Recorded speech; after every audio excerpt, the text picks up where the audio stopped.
I sat at the head of the Thanksgiving table, my chest screaming in agony with every shallow breath I took.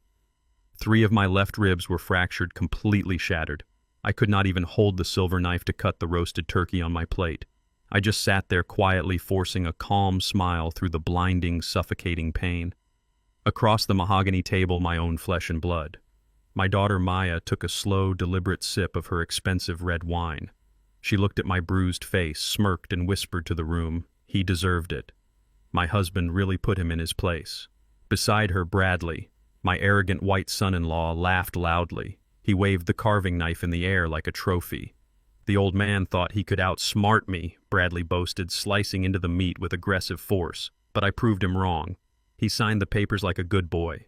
I did not say a single word. I just kept smiling, watching the antique grandfather clock tick toward 8 o'clock. Bradley thought he had broken a fragile, helpless old black man today.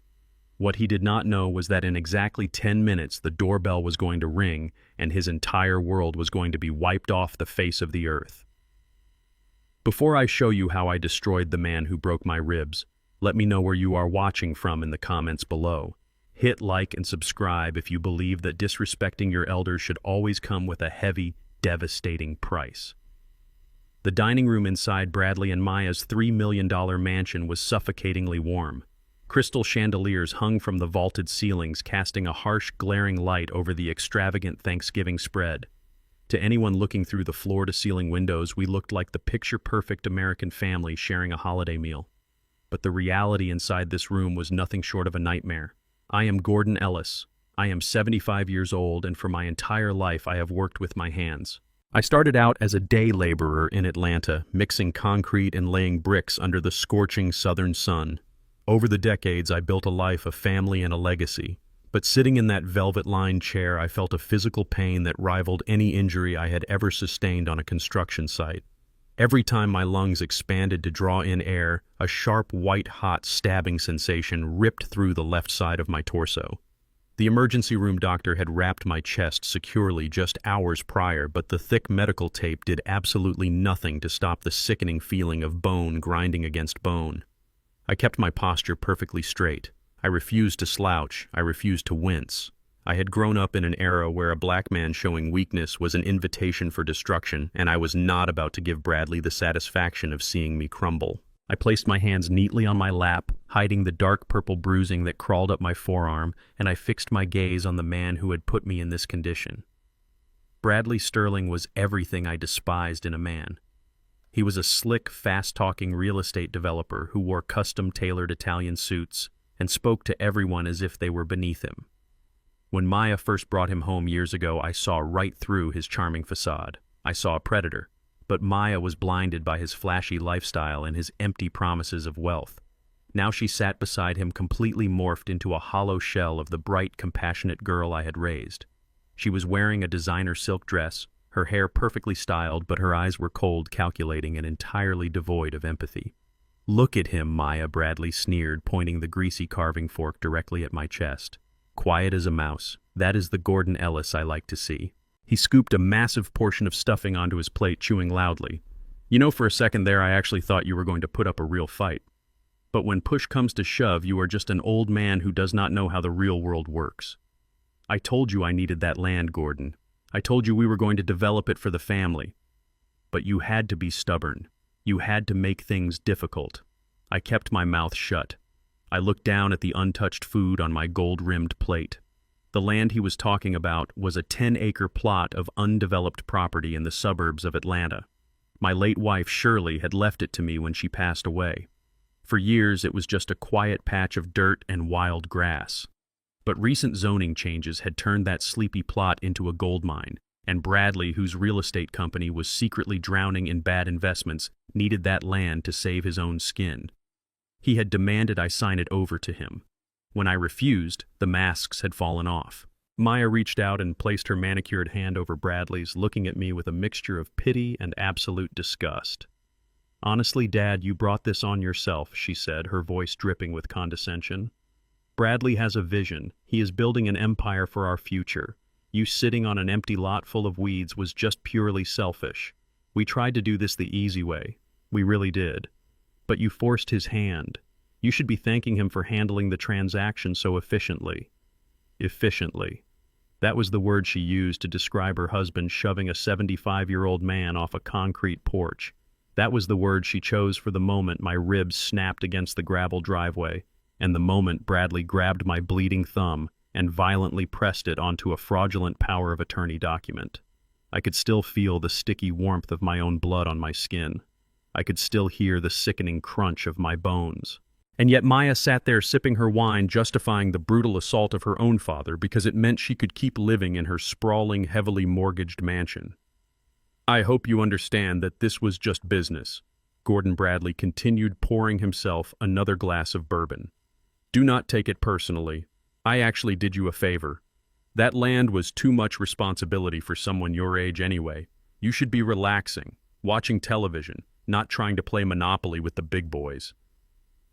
By the way, he added, a wicked grin spreading across his face. The buyers from Apex Corporation loved the location. They did not even blink at the asking price. $15 million, Gordon. $15 million. The wire transfer is already pending in my corporate account. He leaned back in his chair, extremely satisfied with himself, rubbing his stomach. You see, that is how real men do business. We take what we want. We do not wait for permission. I bet you never even dreamed of seeing that kind of money in your entire life, did you, old man? I slowly blinked, maintaining my steady, unreadable expression. My silence seemed to irritate him slightly, but his massive ego quickly smoothed it over. He truly believed I was paralyzed by fear and defeat. He truly believed he had dominated the situation. But behind my quiet eyes, my mind was running like a high-speed engine.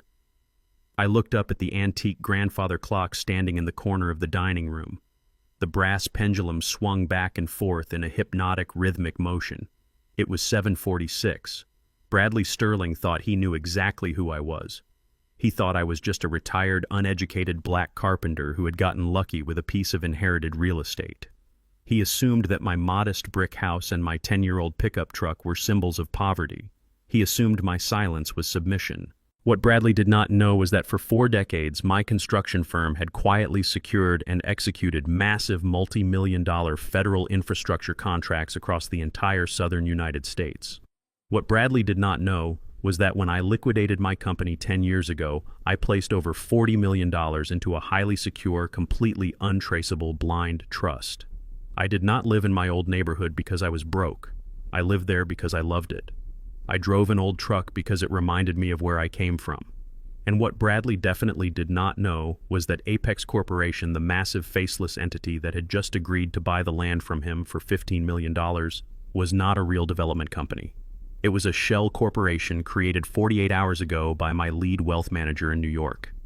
Bradley had just used a blood-stained forged power of attorney document to sell my land to a company that I personally owned. He had faxed those fraudulent documents across state lines to finalize the deal. By doing so, he had instantly upgraded a local assault and civil dispute into a massive case of federal wire fraud. He had handed the Federal Bureau of Investigation a perfect, undeniable paper trail of his own crimes.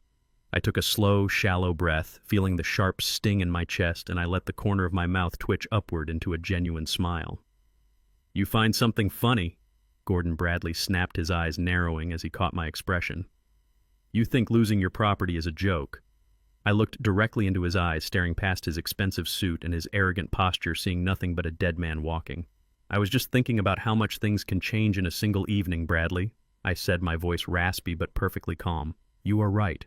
You took what you wanted. You handled the business." Maya rolled her eyes and let out a dramatic sigh. Finally, he admits it.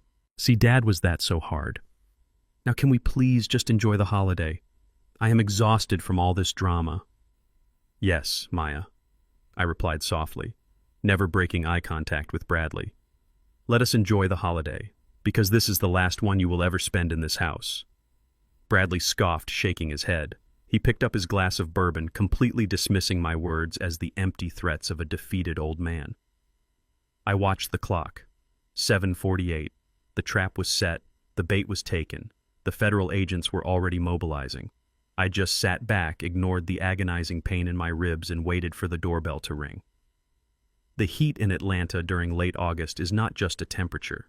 It is a heavy blanket that sits on your shoulders the moment you step outside. It was 3 months before that bloody Thanksgiving dinner when the first seeds of this nightmare were planted. I was sitting on my front porch drinking a glass of iced tea and listening to the cicadas hum in the old oak trees. I lived in a modest brick house on a quiet street that had not changed much since the 1970s. It was exactly the way my late wife Shirley and I had liked it. Shirley was a woman of simple pleasures and profound wisdom. Before she passed away, she left me a single piece of property in her name. It was a 10-acre plot of completely undeveloped land sitting right on the edge of the suburban county line. For decades, that land was nothing but wild Georgia pine trees, tall grass, and red dirt. It had no commercial value. It was just a quiet place where Shirley used to walk and dream about building a community garden. I held on to it purely for the memories. I paid the minimal property taxes every year and let the land rest in peace. But the city of Atlanta is a hungry machine. It constantly expands, swallowing up sleepy suburbs and turning them into sprawling commercial districts. Over the summer, the county zoning board held a quiet meeting that changed the trajectory of my life forever. The local government approved a massive infrastructure project. A new highway extension was going to be built, cutting directly through the county line. Suddenly, the zoning laws were rewritten overnight. My quiet 10 acres of wild pine trees were rezoned for high-density commercial and luxury residential development. The value of the property did not just increase, it exploded. Land that was practically worthless the day before was suddenly the most coveted real estate in the entire state of Georgia. Developers were circling the area like vultures smelling fresh meat. My phone started ringing with blind offers from corporate buyers, but I ignored every single one of them. I did not need the money. I had absolutely no intention of selling Shirley's land to some faceless corporation wanting to pave over her memories with concrete and glass. I was perfectly content to let the property sit there until I decided what to do with it. But I should have known that a sudden scent of millions of dollars would attract the worst kind of predator right to my own front door. It was a Tuesday afternoon when the gravel in my driveway crunched under the tires of a heavy vehicle. I did not have to look up from my newspaper to know who it was. The aggressive roar of the engine belonged to a leased silver Mercedes-Benz. The door slammed shut with an obnoxious thud, and heavy, arrogant footsteps marched up my front walkway. It was Bradley Sterling. My daughter Maya had married him 5 years ago, and I had spent every day since then biting my tongue to keep the peace. Bradley fancied himself a real estate mogul. He ran a firm called Sterling Developments. He was a man who cared entirely about the appearance of wealth rather than the foundation of it. He wore custom-tailored suits that cost more than my first car, and he constantly talked about synergy and market dominance. But to a man like me, who had spent a lifetime reading blueprints and pouring concrete, Bradley was nothing but a cheap coat of paint over a rotting frame. He stepped onto my porch, sweating profusely in the humid August heat, looking completely out of place in his expensive clothes. He did not knock. He just opened the screen door and walked straight into my kitchen like he owned the property. I stayed seated at my small wooden table, folding my newspaper and taking a sip of my tea. Bradley did not even ask how I was doing. He reached inside his leather briefcase and pulled out a thick stack of legal documents. He slapped the contract down onto the center of the kitchen table with a loud, commanding smack. "Gordon, we need to talk business," he announced, pacing across my linoleum floor. "I just got off the phone with the city planners. The zoning on Shirley's old lot just cleared. The taxes are going to skyrocket, and you do not have the liquid cash to maintain a commercial property of that size. It is going to become a massive burden on you." I watched him pace. He was talking fast, using big words, trying to create a false sense of urgency. "I am here to help you, Gordon." He continued, stopping to lean his hands on the table and look down at me. "Maya and I were talking last night. We want to keep this in the family. Sterling Developments is willing to purchase the 10 acres from you right now today. We will take the tax burden off your shoulders, and we will develop it into something incredible. I have the purchasing agreement right here. I even expedited the paperwork. All you have to do is sign on the dotted line, and I will cut you a check by Friday. It is a win for everybody. It is for the good of the family." He flashed a brilliant, practiced smile. It was the kind of smile a snake gives a mouse before unhinging its jaw. I did not say a word immediately. I slowly reached out and pulled the thick stack of papers toward me. I did not need reading glasses. I flipped past the cover page and scanned the primary terms of the purchasing agreement. Bradley Sterling assumed I was an uneducated old man who would just be grateful for a handout. He thought a retired black carpenter would look at the bold numbers and blindly sign his life away. He did not know that I had spent 40 years negotiating government construction contracts. I could read legal jargon faster than he could speak it. My eyes instantly caught the purchase price he was offering. It was a joke. It was a deeply insulting lowball offer that amounted to mere pennies on the dollar compared to the current market value of the rezoned commercial land. Even worse, I saw the predatory clauses buried in the fine print. He was not even offering me liquid cash up front. The contract was structured as a seller-financed deal, meaning I would essentially be loaning him the property while he used it as collateral to secure his own bank loans. If his development project failed, I would lose the land and the money entirely. It was a scam designed to rob a naive old man blind. I calmly closed the folder. I aligned the edges of the paper perfectly on the wooden table. Then I slid the contract right back across the table toward him. "No, thank you, Bradley," I said, my voice quiet and steady. "The land is not for sale." Bradley stopped breathing for a second. His practiced smile froze on his face and then slowly melted away, leaving behind a look of sheer disbelief. "What do you mean, no?" he asked, his voice rising in pitch. "Gordon, this is the best deal you are ever going to get. You cannot develop that land yourself. You are 75 years old. You are living on a fixed income. Do not let your pride ruin a golden opportunity for your daughter and your future grandchildren." I took another slow sip of my iced tea, looking at him over the rim of my glass. "I said the land is not for sale, Bradley. I appreciate your concern for my finances, but I am perfectly capable of paying the property taxes. You can take your paperwork back to your office."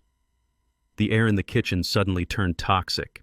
The charming son-in-law facade completely shattered. Bradley snatched the folder off the table, his knuckles turning white. His face flushed a dark, angry red. He could not comprehend that an old black man in a worn-out flannel shirt was rejecting his brilliant corporate maneuver.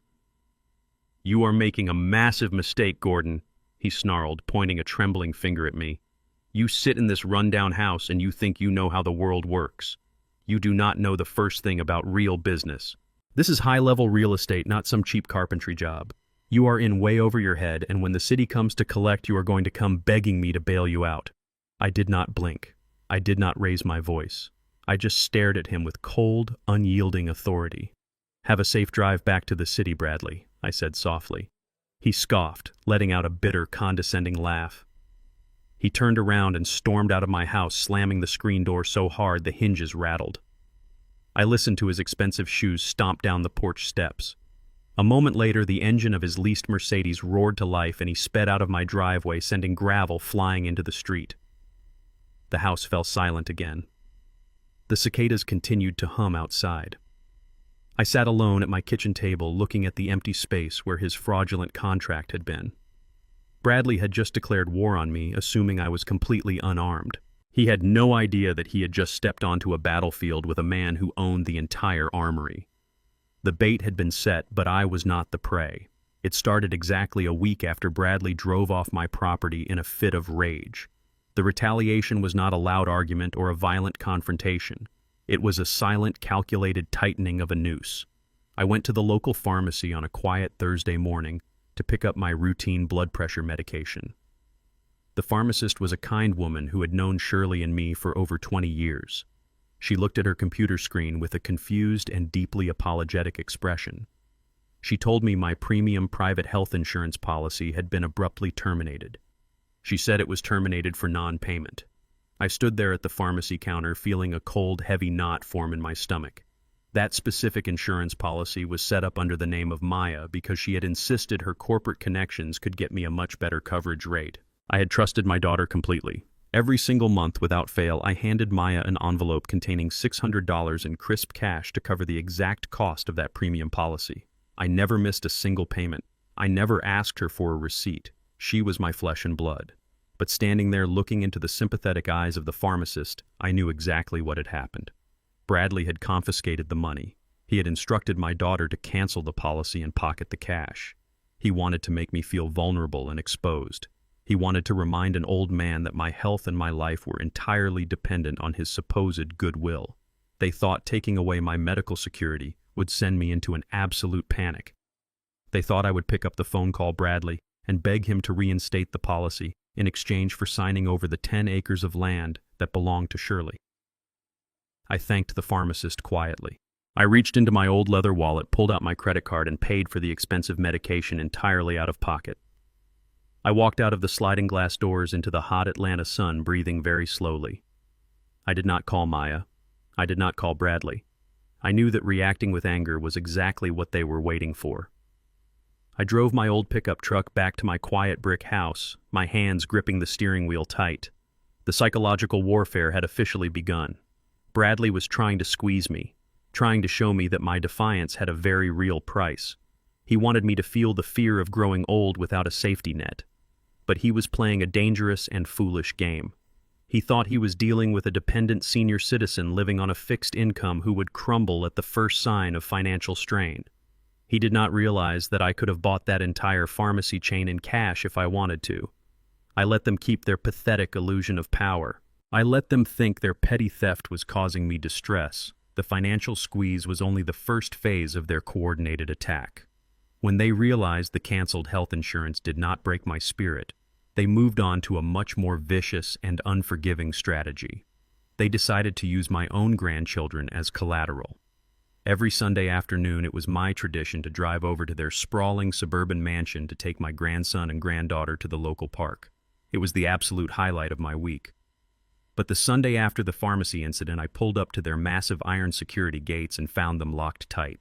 I pressed the intercom button multiple times. There was no answer. I called the cell phone of Maya. It went straight to voicemail. I sat in my truck for an hour watching their expensive cars parked in the circular driveway, knowing full well they were inside ignoring me on purpose. 2 days later, my phone finally rang. It was Maya. When I answered, I did not hear the strong, confident woman I had raised. I heard a pathetic, practiced whimpering. She was crying fake tears, trying to sound like a broken victim who was being crushed by my decisions. "Dad," she sobbed, her voice trembling with manufactured pain. "Bradley is so stressed right now. Why are you being so selfish? He needs that land for a new project. You are ruining everything. If his business fails, it is completely your fault." I listened to my daughter read a script that her arrogant husband had clearly written for her. She blamed me for the financial pressure Bradley was facing. She told me that I was destroying her marriage because I was too stubborn to hand over a piece of dirt that I was not even using. She said that Bradley was losing sleep, working himself to the bone to provide for the family, and that my refusal to sign the contract was an act of ultimate betrayal. She told me that the children were crying, asking where their grandfather was, but she could not let them see me because my toxic energy was tearing the family apart. My toxic energy. I sat in my living room holding the phone to my ear, letting her pour out every drop of emotional blackmail she could muster. She was trying to weaponize my profound love for my grandchildren, trying to make me feel like a monster for simply protecting my own property. She wanted me to apologize. She wanted me to surrender and beg for forgiveness. "Dad, please," she begged, wiping away her invisible tears. "Just sign the papers. Do it for the kids. Do it for me." I closed my eyes, taking a slow, deep breath to steady my racing heart. I did not raise my voice. I simply said, "I love you, Maya." And then I hung up the phone. I sat in the absolute silence of my house, staring at the blank screen of my mobile phone. That phone call was the final piece of the puzzle. Any lingering hope I had that my daughter was just an innocent bystander in the greedy schemes of Bradley vanished entirely. She had completely morphed into a mindless puppet for her husband and his insatiable greed. She had traded the solid values her mother and I had instilled in her for a hollow lifestyle of leased luxury cars and exclusive country club memberships. She was willing to cut off my medical care and weaponize my own innocent grandchildren just to feed the massive, fragile ego of Bradley. A weaker man might have broken down right there in the living room. A weaker man might have called them back, begging to see his grandchildren, offering the deed to the land just to buy back a few moments of manufactured family harmony. But I was not a weak man. The profound pain of the ultimate betrayal of my daughter did not break me. It forged me into cold, hard iron. I stood up from my armchair and walked down the short hallway to my private study. I closed the heavy wooden door behind me and locked it securely. I pulled down the window blinds, blocking out the bright afternoon sun. I moved a stack of old architecture books, revealing a hidden wall safe that Maya and Bradley did not even know existed. I entered the combination and swung the heavy steel door open. Inside, there were no family photo albums or sentimental trinkets. There were thick stacks of certified legal documents, bank statements, and corporate records. I pulled out a heavy leather binder and laid it flat on my mahogany desk. I quietly started reviewing my own hidden financial documents. Page after page of verified, untraceable wealth stared back at me. I looked at the balance sheets of the blind trust I had established a decade ago. I looked at the tens of millions of dollars sitting quietly in offshore holding accounts and high-yield investment portfolios generated from 40 years of massive government construction contracts. Bradley Sterling thought he was suffocating a helpless old man. He thought he could starve me out by stealing my insurance money and blocking my family from my life. He had absolutely no idea that the man he was trying to intimidate could buy his entire struggling real estate company in cash without even noticing a dent in his net worth. I traced my finger over the massive numbers on the pages. I did not need to yell. I did not need to argue. I just needed to prepare. Bradley wanted a war over a 10-acre plot of dirt. I was going to give him a war, but it would be fought entirely on my battlefield. I closed the binder and locked the safe. The psychological game was over. It was time to start setting the trap. It was exactly 1 week before Thanksgiving.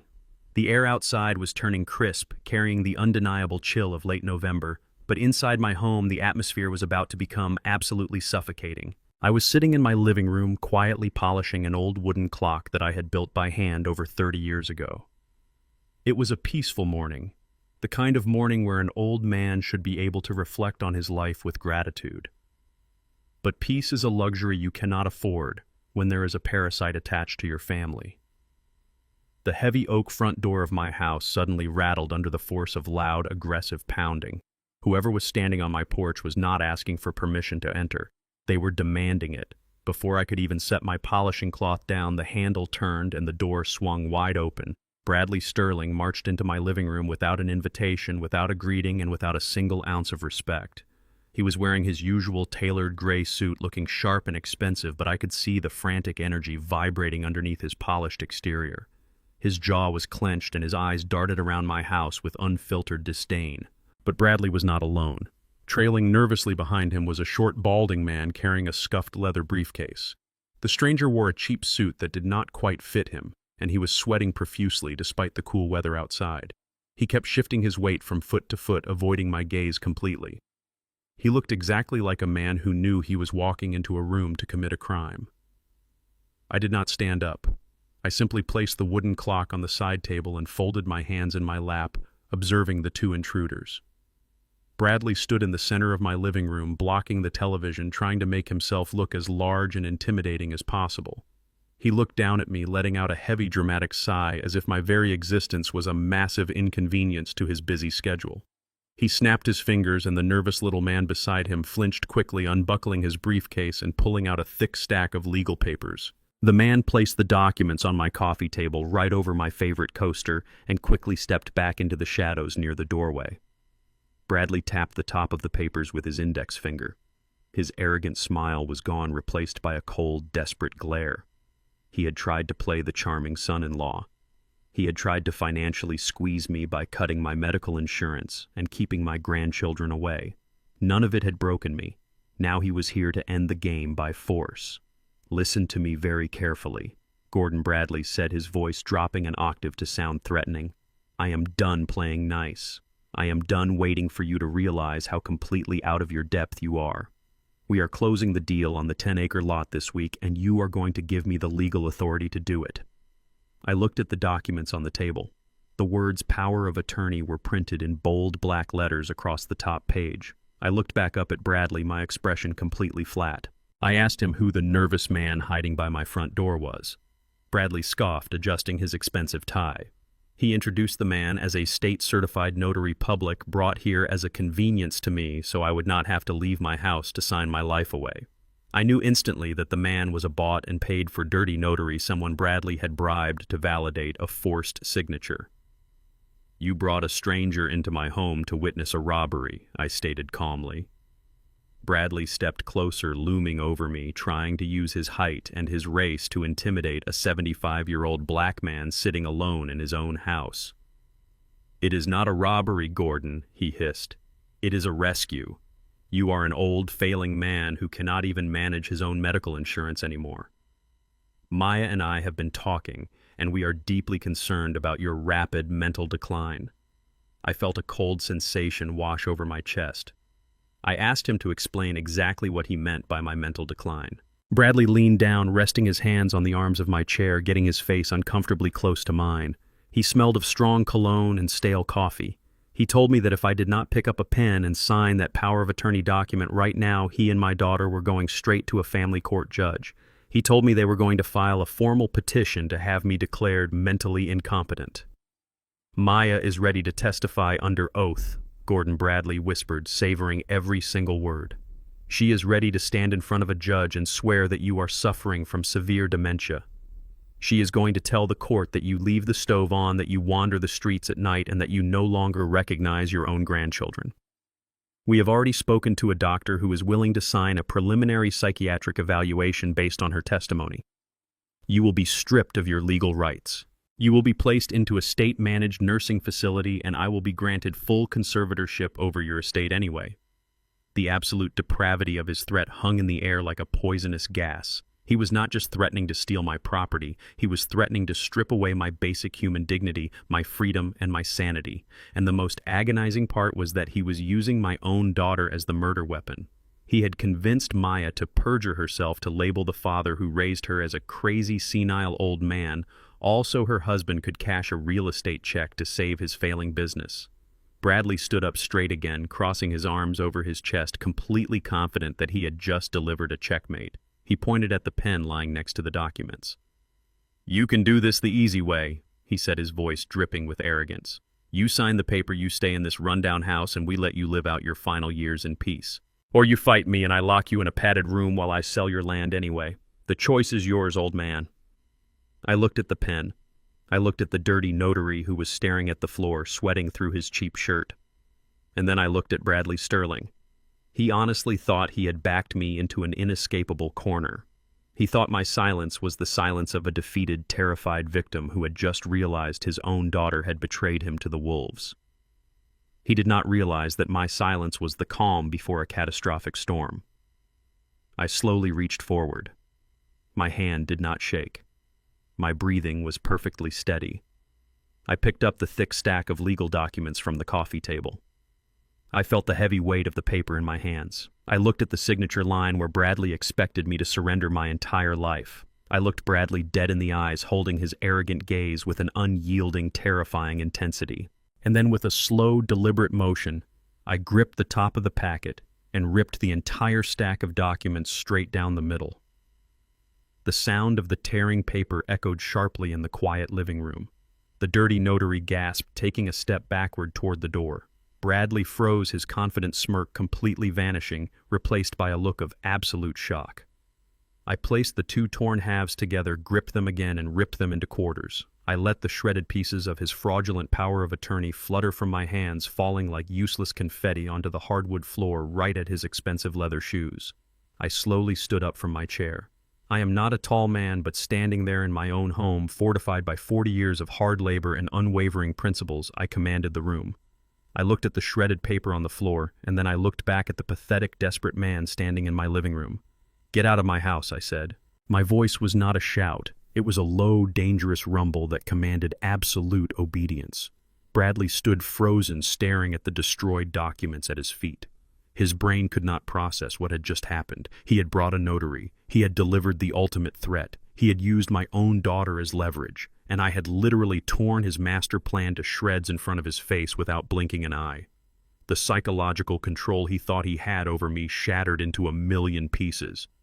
"You stupid, arrogant old fool," Bradley stammered, his voice shaking with a sudden, uncontrollable rage.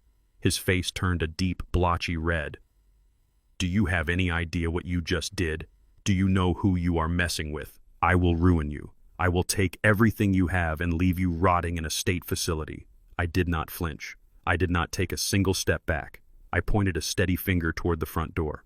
"I told you to get off my property, Bradley. If you or this sweating rat you brought with you do not walk out that door in the next 5 seconds, you are going to find out exactly what happens when you trespass in my home."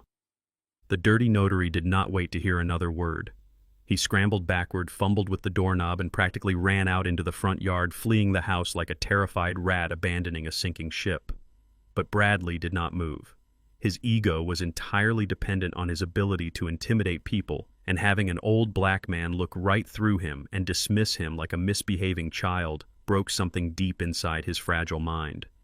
He was breathing heavily, his fists clenched tight at his sides. The desperate need for that 10-acre property had driven him to the absolute edge of his sanity.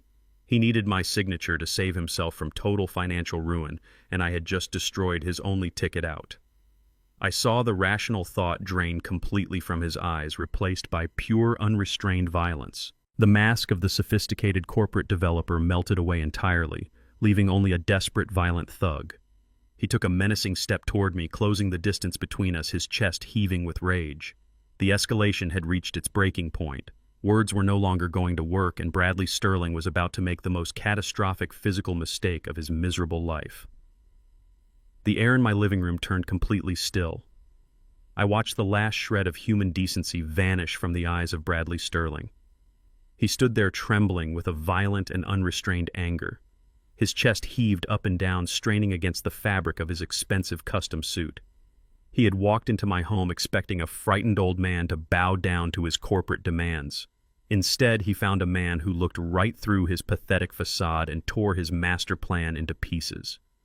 The realization that his intimidation tactics had completely failed snapped something fragile inside his brain. He was no longer a sophisticated real estate developer. He was a desperate animal backed into a corner of his own making. I pointed my finger toward the open front door and told him to leave my property. I turned my body slightly, gesturing for him to follow the terrified notary who had already scrambled outside. That was my mistake. I briefly took my eyes off a predator who had absolutely nothing left to lose. Bradley did not walk toward the door. He lunged at me. It happened with a sudden explosive violence that I could not have anticipated. He crossed the distance between us in a single massive stride.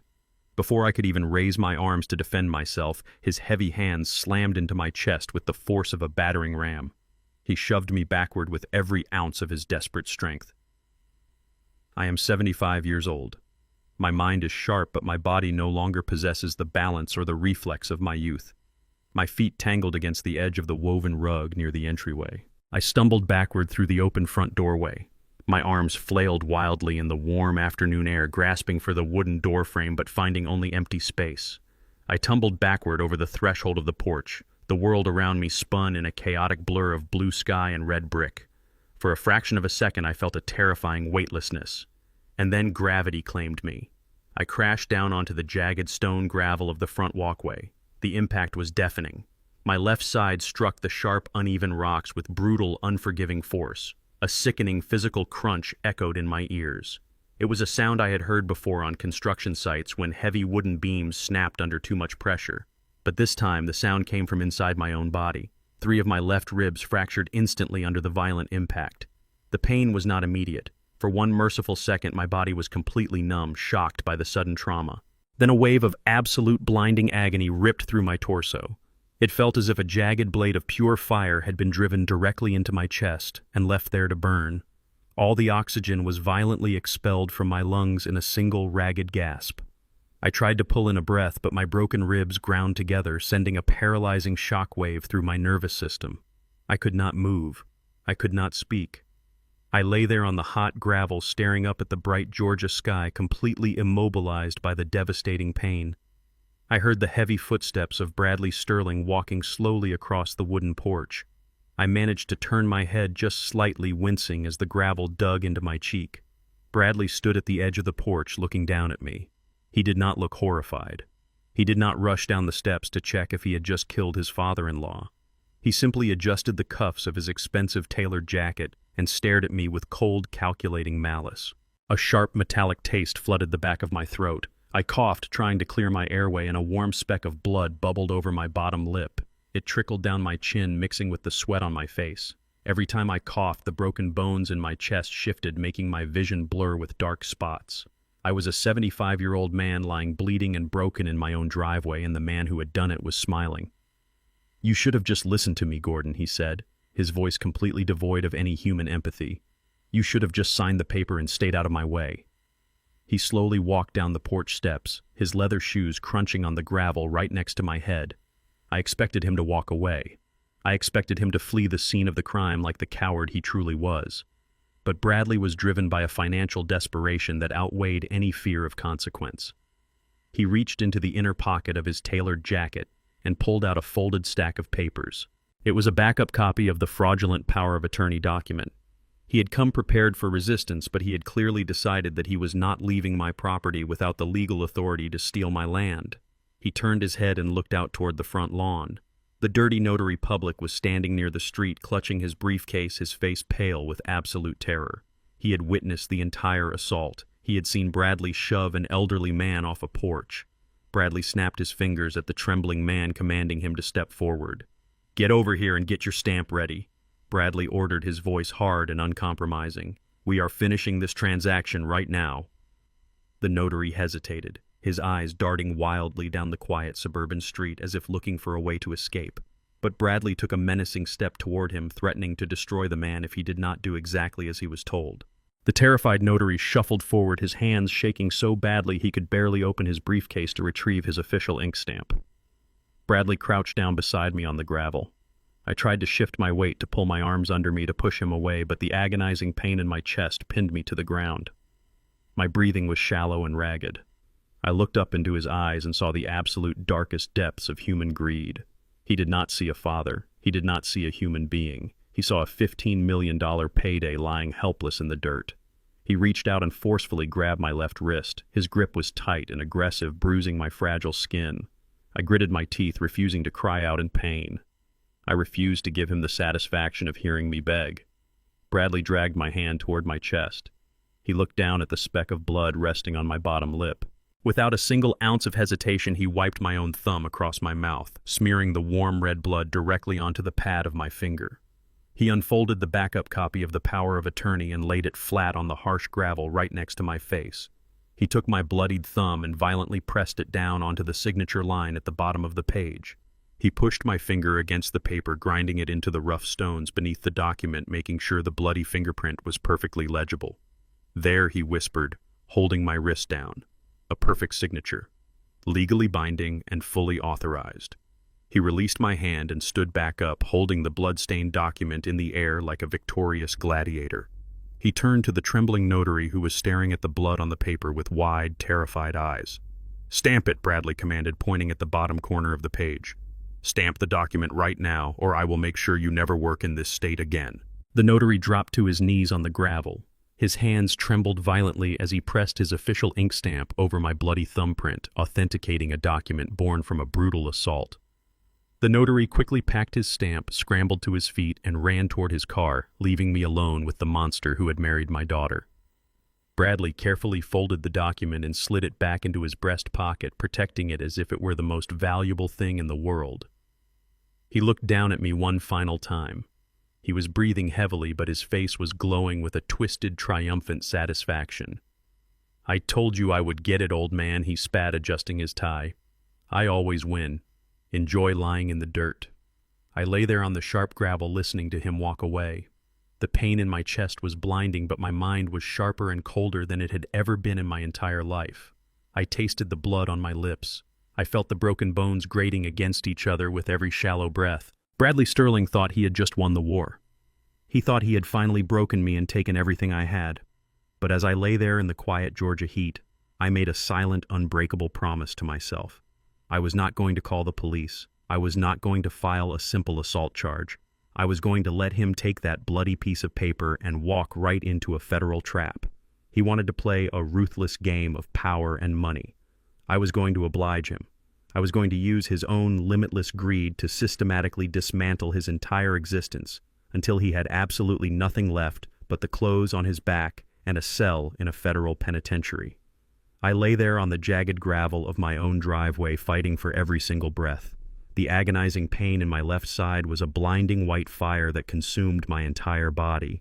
3 of my ribs were shattered, grinding against each other every time my chest tried to rise. I could taste the sharp metallic flavor of my own blood pooling behind my teeth. Bradley Sterling stood towering over me, smoothing out the crumpled, fraudulent document he had just forced my bleeding thumb to sign. I looked up at the harsh afternoon sun, feeling the cold shadow of my arrogant son-in-law blocking the light. I was 75 years old, broken and bleeding on the very land I had worked my entire life to maintain. And right at that exact moment, the heavy crunch of tires rolling over the gravel echoed down the driveway. A sleek black luxury SUV pulled up and shifted into park, just a few yards away from where I was lying. I knew that vehicle. I had given my daughter the down payment for her very first car decades ago. Now she drove a machine that cost more than most people made in 3 years. The engine cut off and the heavy driver's side door swung open. Maya stepped out into the humid Georgia air. My daughter. My own flesh and blood. The little girl I had raised with my late wife Shirley. The child I had worked 80-hour weeks pouring concrete and framing houses to send to the best universities in the state. For a fraction of a second, a desperate wave of hope washed over my agonizing physical pain. I looked at Maya, expecting the natural instinct of a child seeing her father in danger to take over. I expected her to drop her expensive leather handbag. I expected her to scream in sheer horror. I expected her to run across the driveway, drop to her knees beside me, and pull her phone out to call for an ambulance. I waited for the panicked cry of a daughter realizing her father had just been brutally assaulted. Maya stopped perfectly still at the front of her vehicle. She did not scream. She did not drop her bag. She took a long, calculated look at the scene playing out in front of her. She saw the terrified, dirty notary public speeding away down the street in his cheap sedan. She saw Bradley standing on my walkway, his chest heaving, his expensive suit jacket slightly wrinkled from the physical exertion of shoving an old man off a porch. And then she looked down at me. She saw me lying helplessly in the dirt. She saw the dark purple bruising already forming on my arms where I had tried to break my fall. She saw the vivid, bright red streak of blood running down my chin and dripping onto my collar. The silence in my front yard was absolutely deafening. The cicadas in the old oak trees seemed to stop their humming. I locked eyes with my daughter, waiting for the illusion of her wealthy lifestyle to break, waiting for her to remember who I was. I wanted her to look at Bradley with absolute disgust and demand to know what he had done to her father.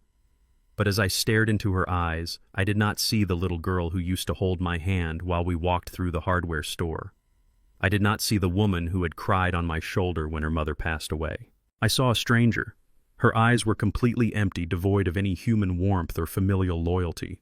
Her gaze slowly shifted from my bleeding face to the piece of paper Bradley was holding in his right hand.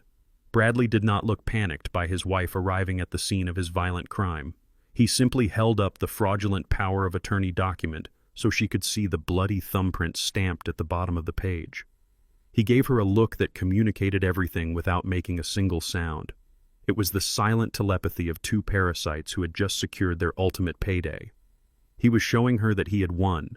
He had secured the 10-acre plot of land that would save them from total financial ruin. All she had to do was play her part, and they would walk away millions of dollars richer. Maya looked back down at me. She adjusted the strap of her designer handbag on her shoulder. She did not rush to my side. She did not ask if I was dying. She simply smoothed the fabric of her silk dress and let out a soft, dismissive sigh. "He is getting so clumsy," she said, her voice completely flat and dripping with a cold, calculated indifference. She walked slowly toward the porch, carefully avoiding the sharp gravel so she would not scuff her high heels. He tripped on the stairs. "It is a good thing you were here to catch him, Bradley." The words hit me with a force that was infinitely more devastating than the physical blow that had shattered my ribs. The physical pain in my chest was blinding, but the emotional obliteration of hearing my own daughter justify my assault was absolute. She was looking right at my bleeding mouth. She was looking at the defensive wounds on my arms. She knew exactly what had happened. She knew her husband had resorted to extreme violence to steal my property, and she was providing him with his alibi right to my face. She was telling me that my life, my safety, and my dignity meant absolutely nothing compared to her sprawling mansion and her country club memberships. Bradley let out a low, dark chuckle. He folded the blood-stained document and slid it perfectly into the breast pocket of his suit. "You are right, honey," he replied, stepping over my legs to walk toward her. He just lost his balance. "We really need to start looking into assisted living facilities for him. It is just not safe for him to be living out here all by himself anymore." Maya nodded in agreement, not even bothering to look back down at me. "We will handle it this week," she said, wrapping her arm around his. "Let us go home, Bradley. I am exhausted and we have a lot to celebrate." I lay there on the ground listening to their footsteps crunch against the gravel as they walked away from me. They did not leave a bottle of water. They did not call the police. They did not even bother to help me sit up. They climbed into their luxury vehicles and drove away, leaving a 75-year-old man broken and bleeding in the dirt.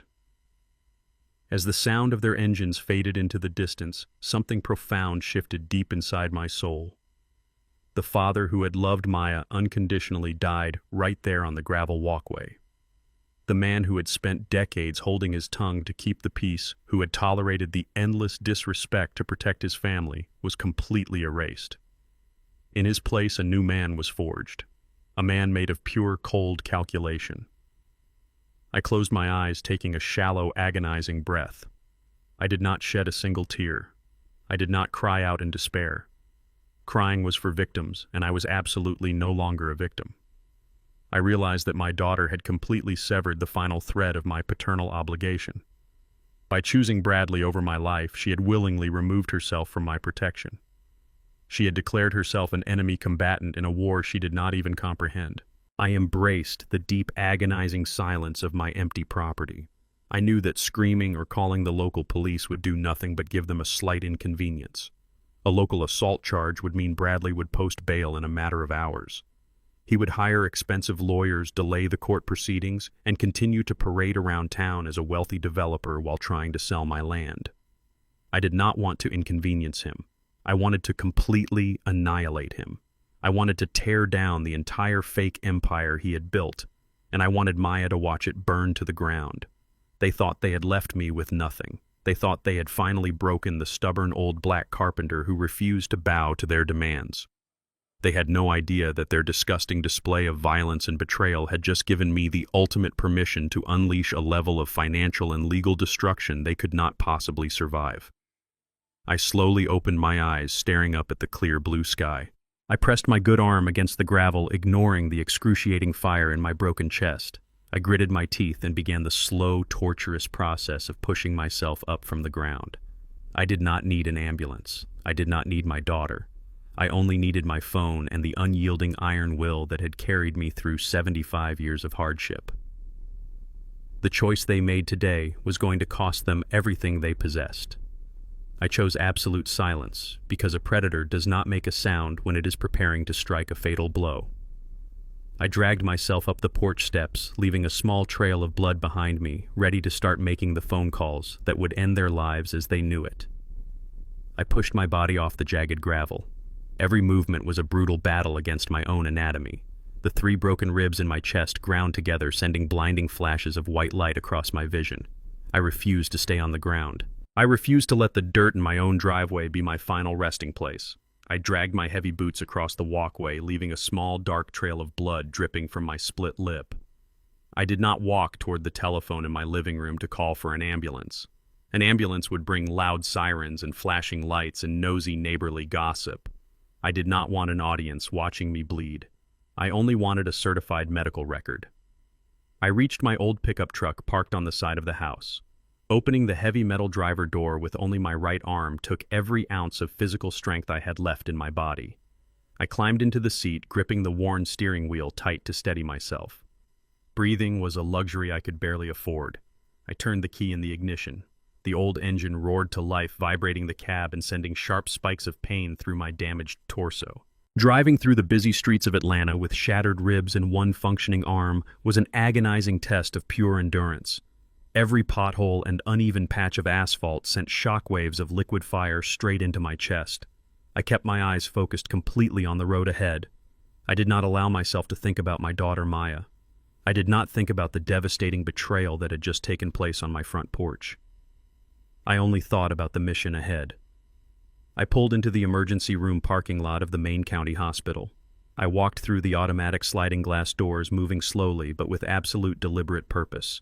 The triage nurse took one look at my bloodied face and the dark purple bruising already forming heavily on my forearms.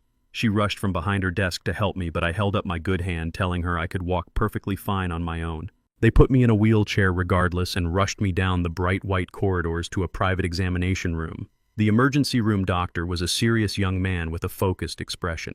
He used medical scissors to cut away my ruined flannel shirt and gently examined the massive swelling on the left side of my torso. They took me down the hall to the radiology department for extensive imaging. When the doctor returned with the printed results, his face was incredibly grim. He told me I had 3 cleanly fractured ribs and severe blunt force trauma to my chest cavity. He asked me if I had been in a terrible car accident or if I had taken a very bad fall down a flight of stairs. I looked the doctor directly in his eyes. I told him I was violently assaulted. I told him I was pushed backward off a concrete porch by a much younger and heavier man. The doctor immediately reached for the telephone on the wall, saying it was hospital policy that he needed to contact the local police department right away. I calmly reached out and pressed my hand firmly over the receiver. I told him I would handle the police myself when the time was right. I told him what I needed from him today was a highly detailed and certified medical report. I pointed to my left wrist where Bradley had grabbed me with his aggressive grip. I showed the doctor the dark finger marks pressed deep into my skin where my son-in-law had forced my hand. I pointed to my forearms where I had desperately tried to break my fall on the sharp gravel. I instructed the doctor to document every single defensive bruise on my body. I needed it written in official medical terminology that my severe injuries were entirely consistent with a physical assault and defensive maneuvering. I needed a verified, undeniable paper trail detailing the exact extent of the violence inflicted upon my 75-year-old body. The doctor hesitated for a moment, but he saw the cold, unyielding determination in my eyes. He nodded slowly and began writing the detailed report exactly as I requested. The nursing staff wrapped my chest securely in heavy medical bandages and gave me a prescription for strong pain medication. Before I left, they handed me a thick manila folder containing my certified medical records and the clear X-rays of my shattered chest. I thanked the medical staff and walked out the hospital doors into the warm evening air. I had exactly what I came for. The physical pain was still blinding, but it was now officially weaponized. I had gathered the legal armor I needed for the war ahead. I walked across the hospital parking lot as the late afternoon sun began to dip below the horizon, painting the Atlanta sky in shades of dark orange. The oppressive heat of the day was finally breaking, but the fire inside my mind was burning hotter than ever. I climbed back into the cab of my pickup truck and closed the heavy door. The quiet isolation of the vehicle wrapped around me. I sat there holding the manila folder in my lap, feeling the heavy, relentless throb of my broken bones. The logical next step for any normal citizen would be to drive straight to the local police precinct. I could walk in there, drop the bloody medical report on the front desk, and press criminal assault charges against Bradley Sterling. The police would drive their cruisers to his sprawling suburban mansion and put him in handcuffs right in his own driveway. Maya would probably cry and scream as they put her wealthy husband in the back of a police car. But I knew exactly how that pathetic scenario would play out in the real world. A local assault charge against a wealthy white real estate developer is nothing but a temporary inconvenience. Bradley would use his corporate business accounts to hire the most expensive defense attorneys in the city. He would easily post bail and be sleeping in his own luxury bed before dinner time. He would sit in his extravagant living room drinking his expensive bourbon while his lawyers spun a massive web of lies. They would claim I was a confused, aggressive old man who slipped and fell during an unfortunate family disagreement. Maya would gladly take the witness stand and commit perjury to protect the lifestyle he provided her. The local justice system would treat the entire situation as a messy domestic dispute. Bradley would get a slap on the wrist, and he would still possess the fraudulent power of attorney document. He would still be able to sell the 10 acres of land that belonged to my late wife. I did not want a petty local victory. I did not want to see Bradley spend a few uncomfortable hours in a holding cell. I wanted total and absolute annihilation. I wanted to tear down the very foundation of his arrogant life. I wanted to strip him of his fake wealth, his temporary freedom, and his disgusting pride. I wanted to trap him in a cage so deep and so secure that his stolen money and his fancy lawyers would be completely useless. I wanted him to face the full, crushing weight of the federal government. I reached into my pocket and pulled out my mobile phone. I did not dial 911. I bypassed my local contacts entirely. I opened my encrypted contact list and selected a highly secure number with a New York area code. I held the phone to my ear, listening to the secure line connect. The man who answered the phone did not say hello. He simply stated his secure identification code. He was a ruthless corporate attorney and wealth manager who handled the darkest, most complex financial maneuvers for elite clients around the globe. I simply called him the Ghost. He was the man who had secretly managed my blind trust for the past decade, protecting the $40 million I had quietly amassed from my massive government construction contracts. He was a man who moved entirely in the shadows of the financial world, executing commands with lethal precision. I took a slow, shallow breath to protect my injured ribs and spoke directly into the receiver. I told the Ghost that the long time for staying quiet had officially come to an end. I told him that an arrogant local real estate developer named Bradley Sterling had just made a catastrophic error in judgment. I explained that Bradley was currently in possession of a forged legal document bearing my bloody thumbprint and that he fully intended to sell a 10-acre commercial property as quickly as possible. The Ghost listened in absolute silence, absorbing every detail of the information. He did not ask about my health or my broken bones. He did not ask about my treacherous daughter. He only cared about the objective. I gave him my first strict directive. I told him to deploy his elite team of forensic accountants to investigate every single aspect of Sterling developments. I wanted to know exactly where Bradley hid his money, who he owed his debts to, and how much leverage he was trying to use against his own failing company. I told the Ghost to prepare a massive amount of liquid capital from my blind trust immediately. I was going to let Bradley Sterling think he had won the war today. I was going to let him use that bloody document to execute his grand real estate deal. But I was going to build a completely invisible financial trap around his entire life. I told the Ghost that we were going to let Bradley sell my own land directly back to me through a fake corporation, and we were going to make sure he committed a massive federal felony in the process. The Ghost simply replied that the financial operation would begin immediately. I hung up the phone and placed it carefully on the passenger seat.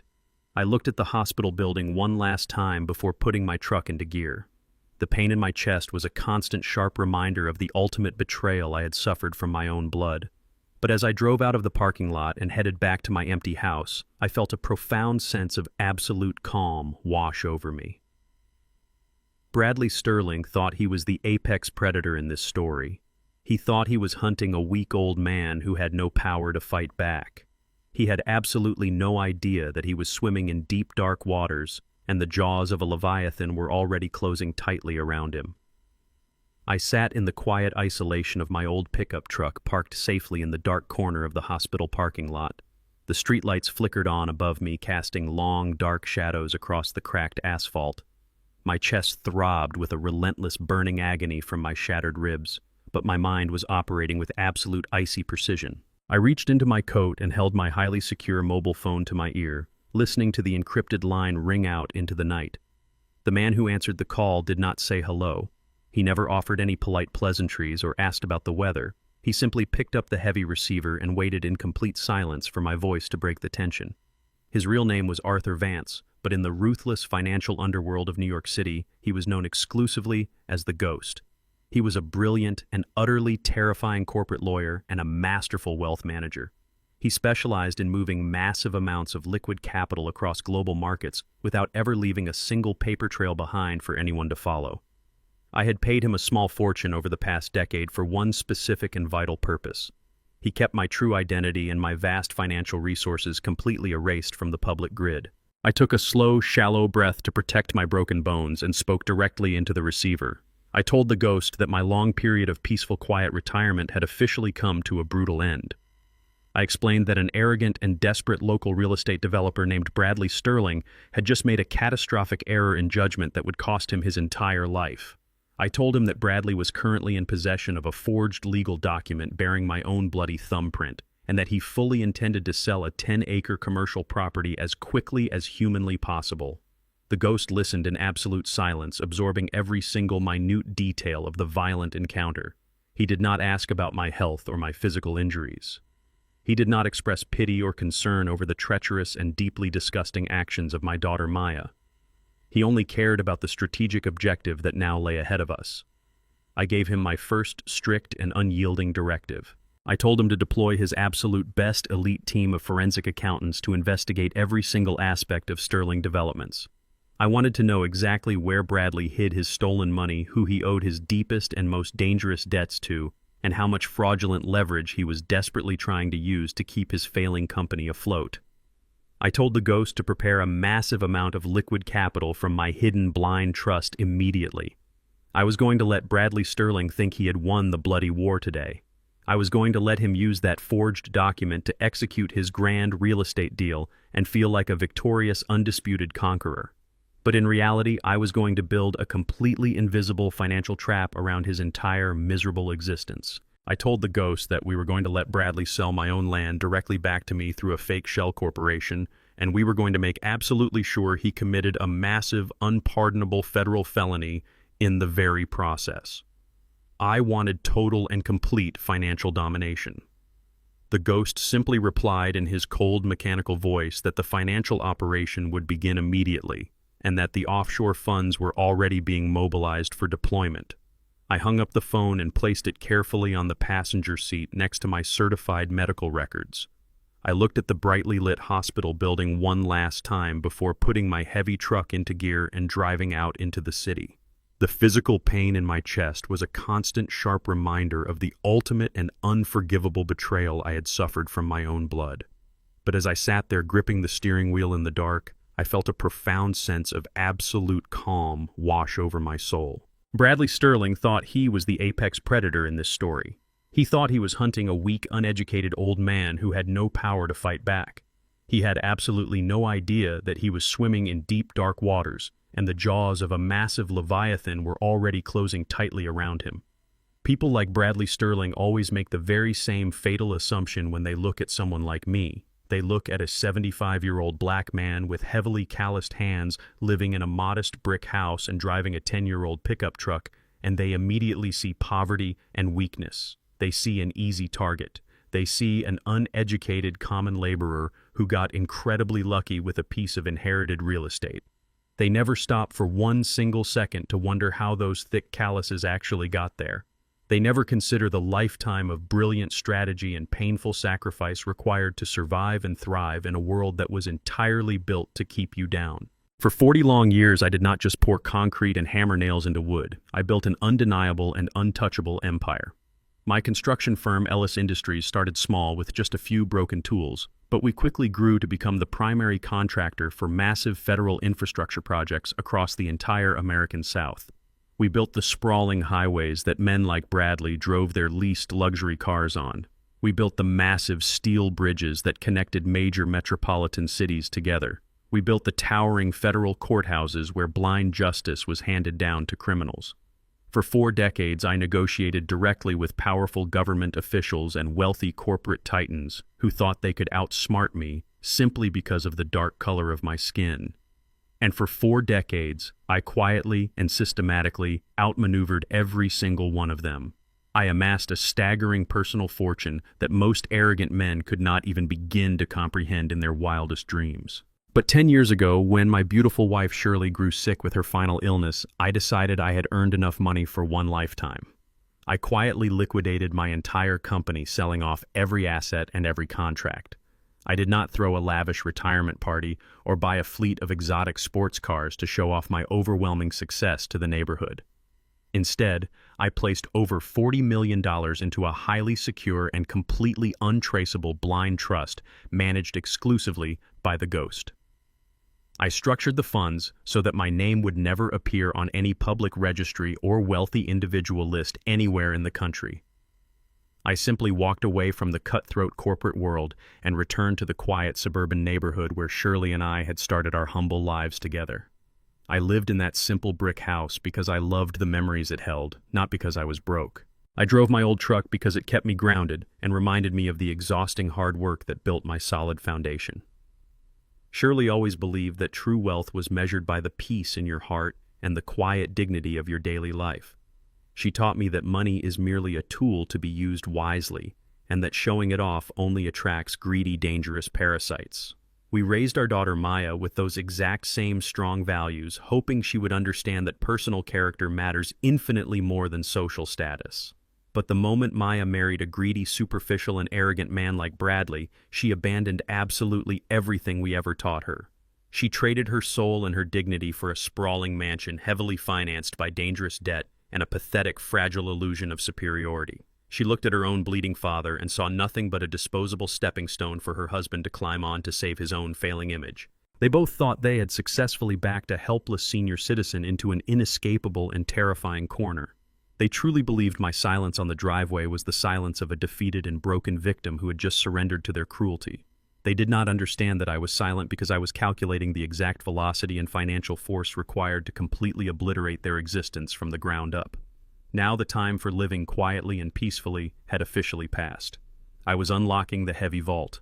I was unleashing the full, devastating power of my $40 million arsenal to hunt down the man who had shattered my ribs and the treacherous daughter who had stood by and watched him do it. I was going to use the massive wealth I had built with my own two hands to systematically dismantle their fake reality brick by brick. They wanted a dirty war over money and property.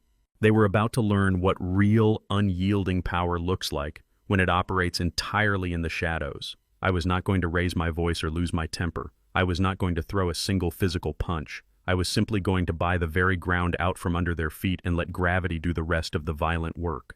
The pain in my chest was a constant burning reminder of the violence inflicted upon me in my own driveway. I sat in my favorite armchair, keeping my breathing shallow and slow. I did not watch television. I did not read the newspaper. I simply waited in the quiet darkness of my living room. I knew that the man I called the Ghost was currently unleashing a digital army of forensic accountants upon the fragile fake empire of Bradley Sterling. The Ghost did not use private investigators who took photographs from parked cars. He used brilliant financial analysts who could strip a corporation down to its raw numbers and expose every single lie hiding in the ledger. Exactly 48 hours after I made that secure phone call, my mobile phone finally vibrated on the wooden side table. I picked it up and held it to my ear. The Ghost spoke in his usual calm, mechanical voice.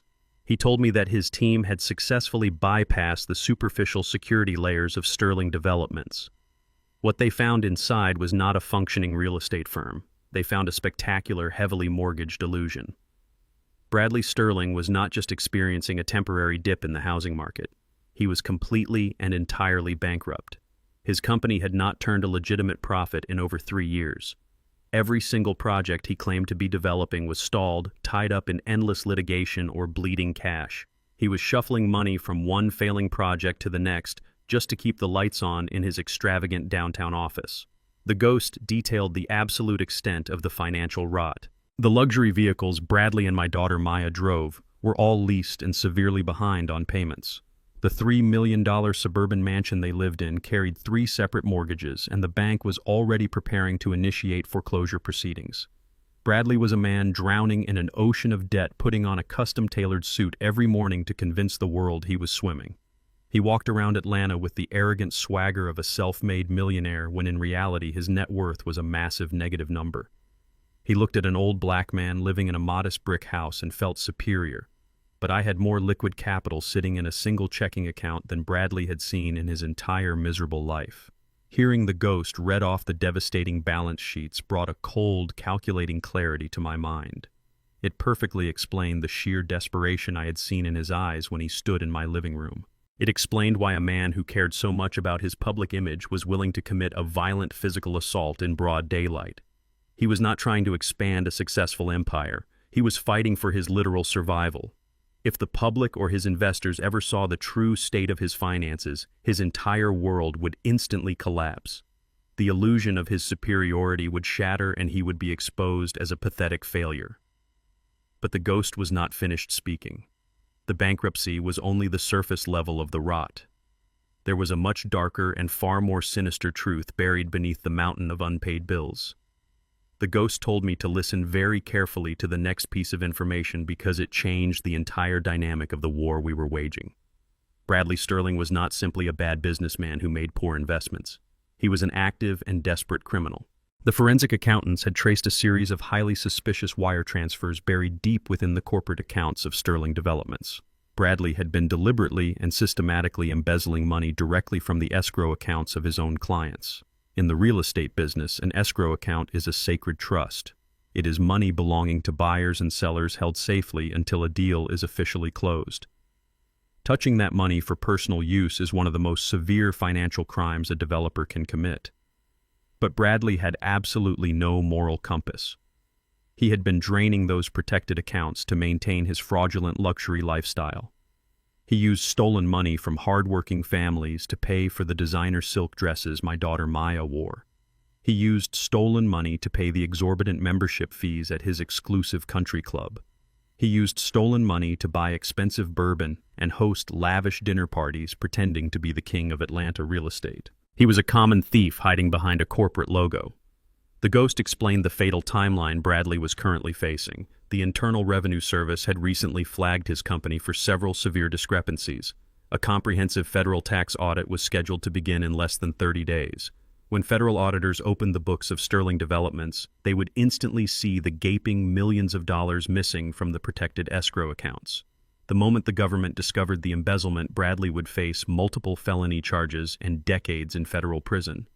This was the exact reason he was sweating through his suit when he marched onto my property.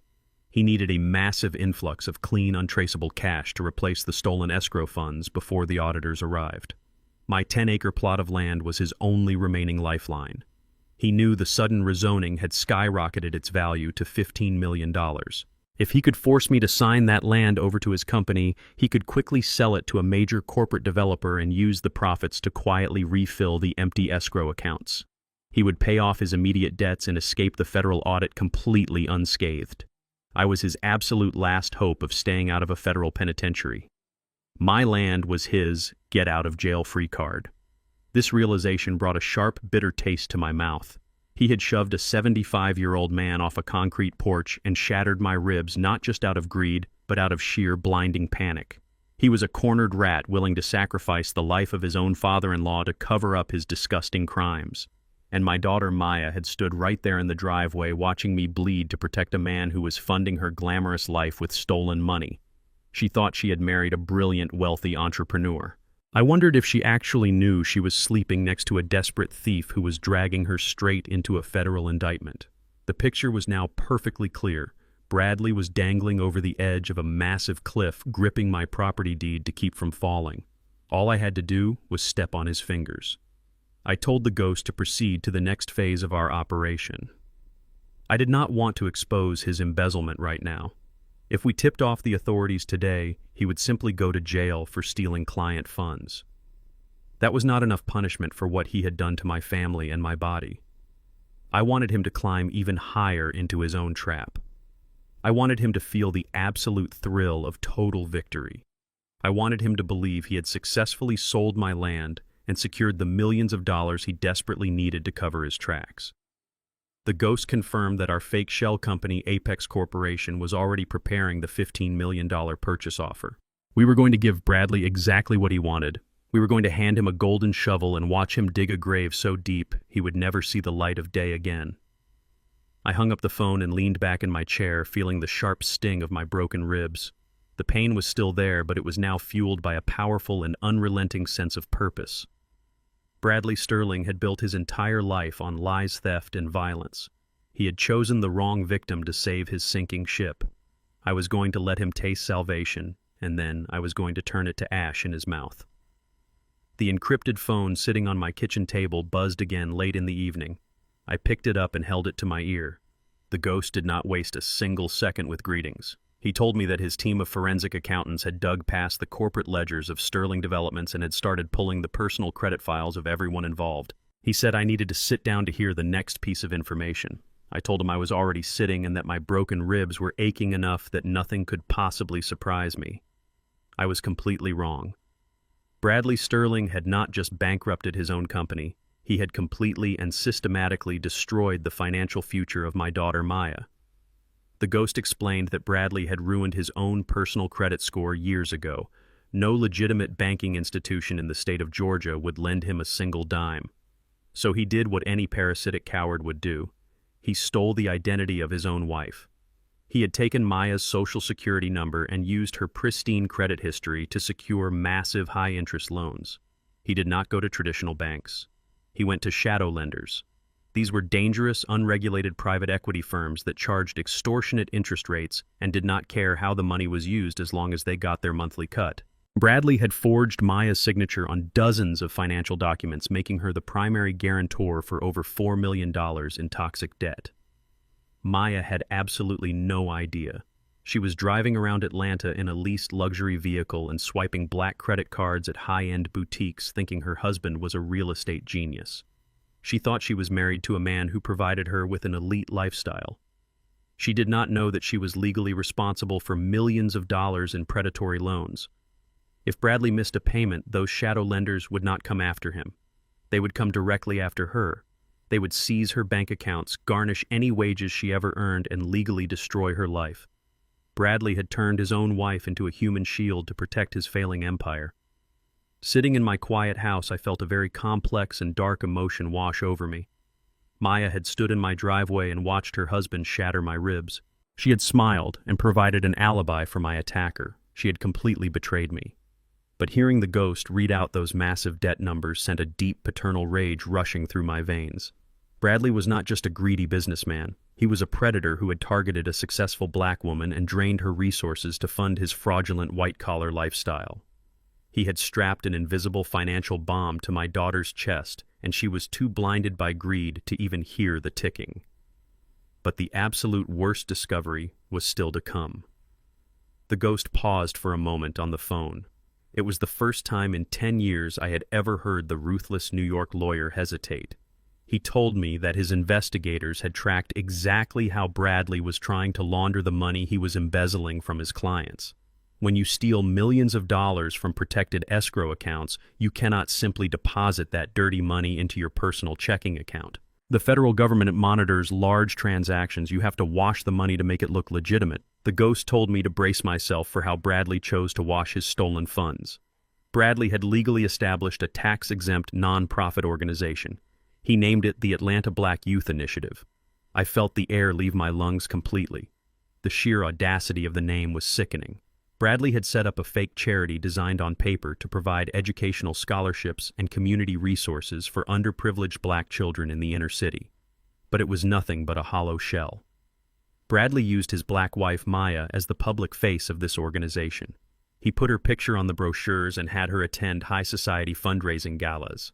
He used the color of her skin and her heritage to deflect any suspicion from state auditors and to gain sympathy from wealthy donors. He was taking the dirty money he stole from his real estate clients and funneling it directly into the Atlanta Black Youth Initiative under the guise of anonymous charitable donations. Once the dirty money was safely inside the tax-free charity accounts, he would pay it out to himself as consulting fees and management bonuses. He was using the systemic struggles of my community as a literal shield for his corporate crimes. He was driving his leased luxury cars and drinking expensive bourbon on the backs of imaginary black children he claimed to be helping. The physical pain in my broken ribs suddenly disappeared entirely. It was completely replaced by a freezing cold, calculated fury. This was no longer just a personal dispute over a 10-acre plot of land. This was an ultimate, unforgivable sin. I had spent 40 years of my life breaking my back in the construction industry to prove that a black man from the South could build a legitimate, undeniable empire. I had poured concrete and negotiated federal contracts so that my daughter would never have to experience the poverty I grew up in. And this arrogant, pathetic thief had the nerve to exploit our culture and weaponize our race just to hide his embezzlement. I did not raise my voice. I did not break my phone. I spoke to the ghost with a voice so deadly and quiet it barely disturbed the air in my living room. I told him that we were no longer simply going to bankrupt Bradley Sterling. We were going to arrange a public execution of his entire life. I instructed the ghost to let Bradley finalize the sale of my land to our fake corporation. I wanted Bradley to feel the absolute rush of securing $15 million. I wanted him to taste the victory. And then I told the ghost to take the millions of dollars from my blind trust and quietly buy out every single one of the shadow loans Bradley had taken out under the name of Maya. I was going to become the sole owner of all their massive debt. I was going to own the mortgage on their sprawling mansion. I was going to own the leases on their luxury cars. I was going to own every single dollar they owed to the world. Bradley Sterling thought he was a mastermind who could exploit an old black man and use a fake charity to get rich. He had no idea that I was currently weaving an invisible, inescapable net around his throat. I told the ghost to finalize the paperwork. The trap was set, and I was ready to pull the lever. The sun had barely begun to rise over Atlanta when I picked up the phone again. I had not slept a single minute. The sharp throbbing in my broken ribs kept me awake, but I did not mind the pain. Pain is just a reminder that you are still alive and still in the fight. I dialed the secure New York number and listened to the line connect. The ghost answered immediately. I told him it was time to build the slaughterhouse. If Bradley Sterling wanted to play the role of a high-rolling real estate tycoon, I was going to give him the biggest stage he had ever seen. I instructed the ghost to create a massive corporate entity entirely out of thin air. In the world of high finance, a billionaire does not need months to build a company. With the right lawyers and enough liquid capital, you can birth an empire overnight. The ghost utilized his network of elite corporate attorneys to register a brand new shell company in the state of Delaware. Delaware is a notoriously secretive jurisdiction for corporate filings. It allows true owners to remain completely anonymous, hiding behind layers of registered agents and proxy directors. Nobody looking at the public records would ever find the name Gordon Ellis anywhere near it. I told the ghost to name the shell company Apex Corporation. I chose that name very deliberately. Apex means the absolute top of the food chain. I wanted Bradley to look at that name on the legal documents and feel a false sense of prestige, never realizing that he was actually looking into the open jaws of the predator that was about to swallow him whole. By noon the next day, Apex Corporation was a fully functioning legal entity. It had a sleek corporate website, a registered office address in a towering glass skyscraper in downtown Manhattan, and a dedicated team of proxy representatives who answered the phones with cold, professional efficiency. We funded the corporate escrow accounts with $20 million of clean, untraceable cash directly from my blind trust. The trap was meticulously constructed and perfectly camouflaged. We did not leave a single fingerprint behind. We were a ghost ship sailing directly into Bradley Sterling's desperate storm. The ghost called me back to confirm that the financial architecture was in place. He had assigned one of his most ruthless corporate negotiators to play the role of the lead acquisition director for Apex Corporation. This negotiator was instructed to target Bradley aggressively. We knew that Bradley was bleeding cash. We knew the federal tax auditors were breathing down his neck. We knew he needed a massive influx of capital to cover the millions of dollars he had embezzled from his clients and the fake charity he had set up in my daughter's name. He was a drowning man looking for a life raft, and I was about to throw him an anvil painted gold. I sat back in my recliner, resting my good arm over my shattered ribs, and gave the ghost the final order to drop the bait. I thought about Maya for a brief moment. I wondered if she was sitting in her sprawling, heavily mortgaged mansion, sipping expensive coffee while her husband plotted to steal my land. Did she feel a single ounce of guilt for leaving her bleeding father on the gravel driveway? Did she know that her husband was a desperate criminal, using her identity to borrow money from shadow lenders? It no longer mattered. The time for paternal mercy had expired the second she looked at my broken body and chose the man who put me there. I cleared my mind of all familial affection. I was no longer a father dealing with a rebellious daughter. I was a tactician dismantling a hostile threat. The board was set, and the pieces were exactly where I wanted them. At exactly 2:00 in the afternoon, the lead acquisition director for Apex Corporation made direct contact with Sterling Developments. The director bypassed the receptionists and demanded to speak exclusively with Bradley Sterling regarding a highly lucrative off-market acquisition. When Bradley picked up the phone, his ego was immediately stroked. The director spun a masterful narrative. He claimed that Apex Corporation was a massive multinational conglomerate looking to establish a dominant footprint in the suburban Atlanta commercial sector. He told Bradley that their analysts had identified my 10-acre plot of land as the absolute perfect location for a sprawling luxury retail complex. Then the director dropped the bait. He offered Bradley a staggering $15 million for the property. He stated that the offer was all cash with absolutely no financing contingencies and a guaranteed closing date before the end of the week. For a legitimate real estate developer, an offer like that would immediately raise massive red flags. An all-cash offer at double the current market value with no demand for environmental soil testing or extensive due diligence is unheard of in commercial real estate. A smart businessman would pause, investigate the buyer, and ask hard questions. But Bradley Sterling was not a smart businessman. He was a desperate, terrified thief standing on the trapdoor of a federal prison. The promise of $15 million in liquid cash completely blinded him. It was exactly enough money to quietly replace the funds he had embezzled, pay off the dangerous shadow lenders he had borrowed from, using my daughter's identity, and still leave him with enough profit to maintain his fake billionaire lifestyle. He did not ask a single intelligent question. He did not ask to meet the Apex executives in person.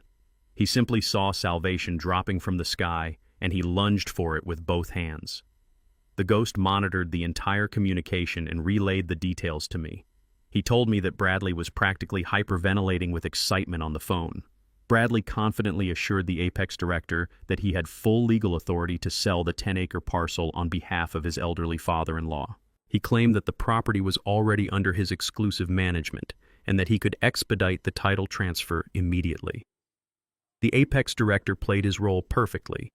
He demanded that Bradley submit the official proof of legal authority to the Apex legal department by the end of the business day so they could release the escrow funds. I sat in my quiet house and waited. I knew exactly what Bradley had to do next. He had to dig his own grave. Less than an hour later, my secure phone buzzed with an incoming encrypted file from the ghost. It was a scanned copy of a legal document that Bradley had just emailed to the Apex Corporation legal department. I opened the file on my screen and stared at the image. It was the fraudulent power of attorney, the very same piece of paper that Bradley had brought to my house, the same piece of paper he had shoved in my face before pushing me off my own front porch. I zoomed in on the bottom of the digital document. Right there on the signature line, sitting next to the stamp of the dirty notary public, was my own thumbprint. Even through the black and white scan, I could see the dark smeared texture of my own blood. Bradley had actually done it. His overwhelming greed had completely erased any sense of self-preservation.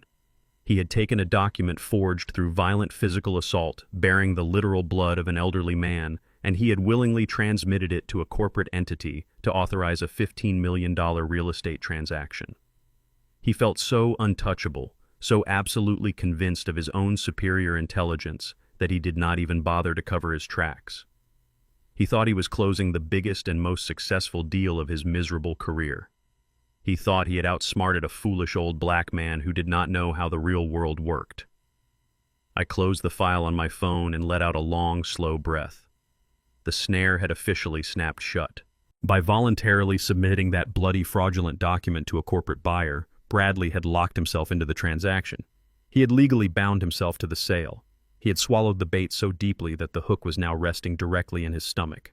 I told the ghost to approve the preliminary paperwork from Apex Corporation. I wanted Bradley to receive the official purchase agreement. I wanted him to see the $15 million listed in black and white. I wanted him to celebrate his massive victory tonight, knowing that tomorrow I was going to turn his entire existence into dust.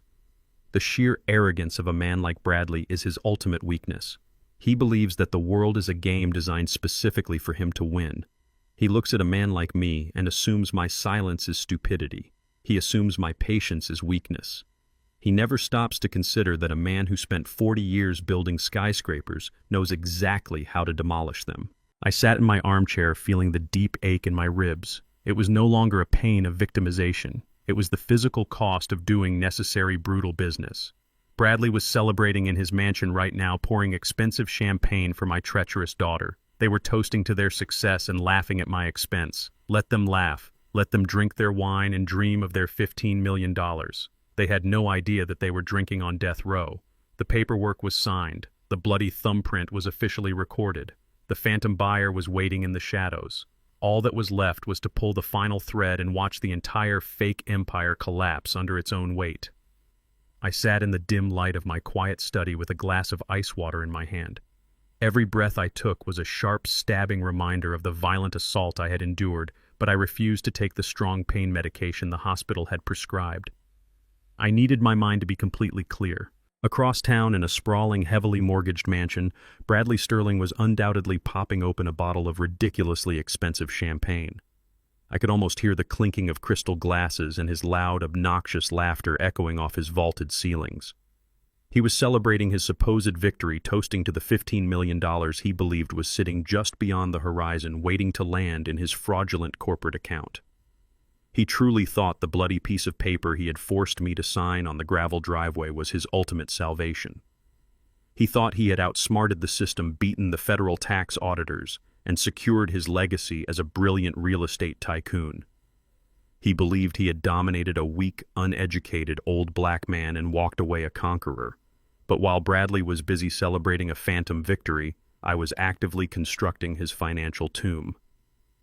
I picked up my encrypted mobile phone and dialed the secure New York number. The ghost answered on the very first ring.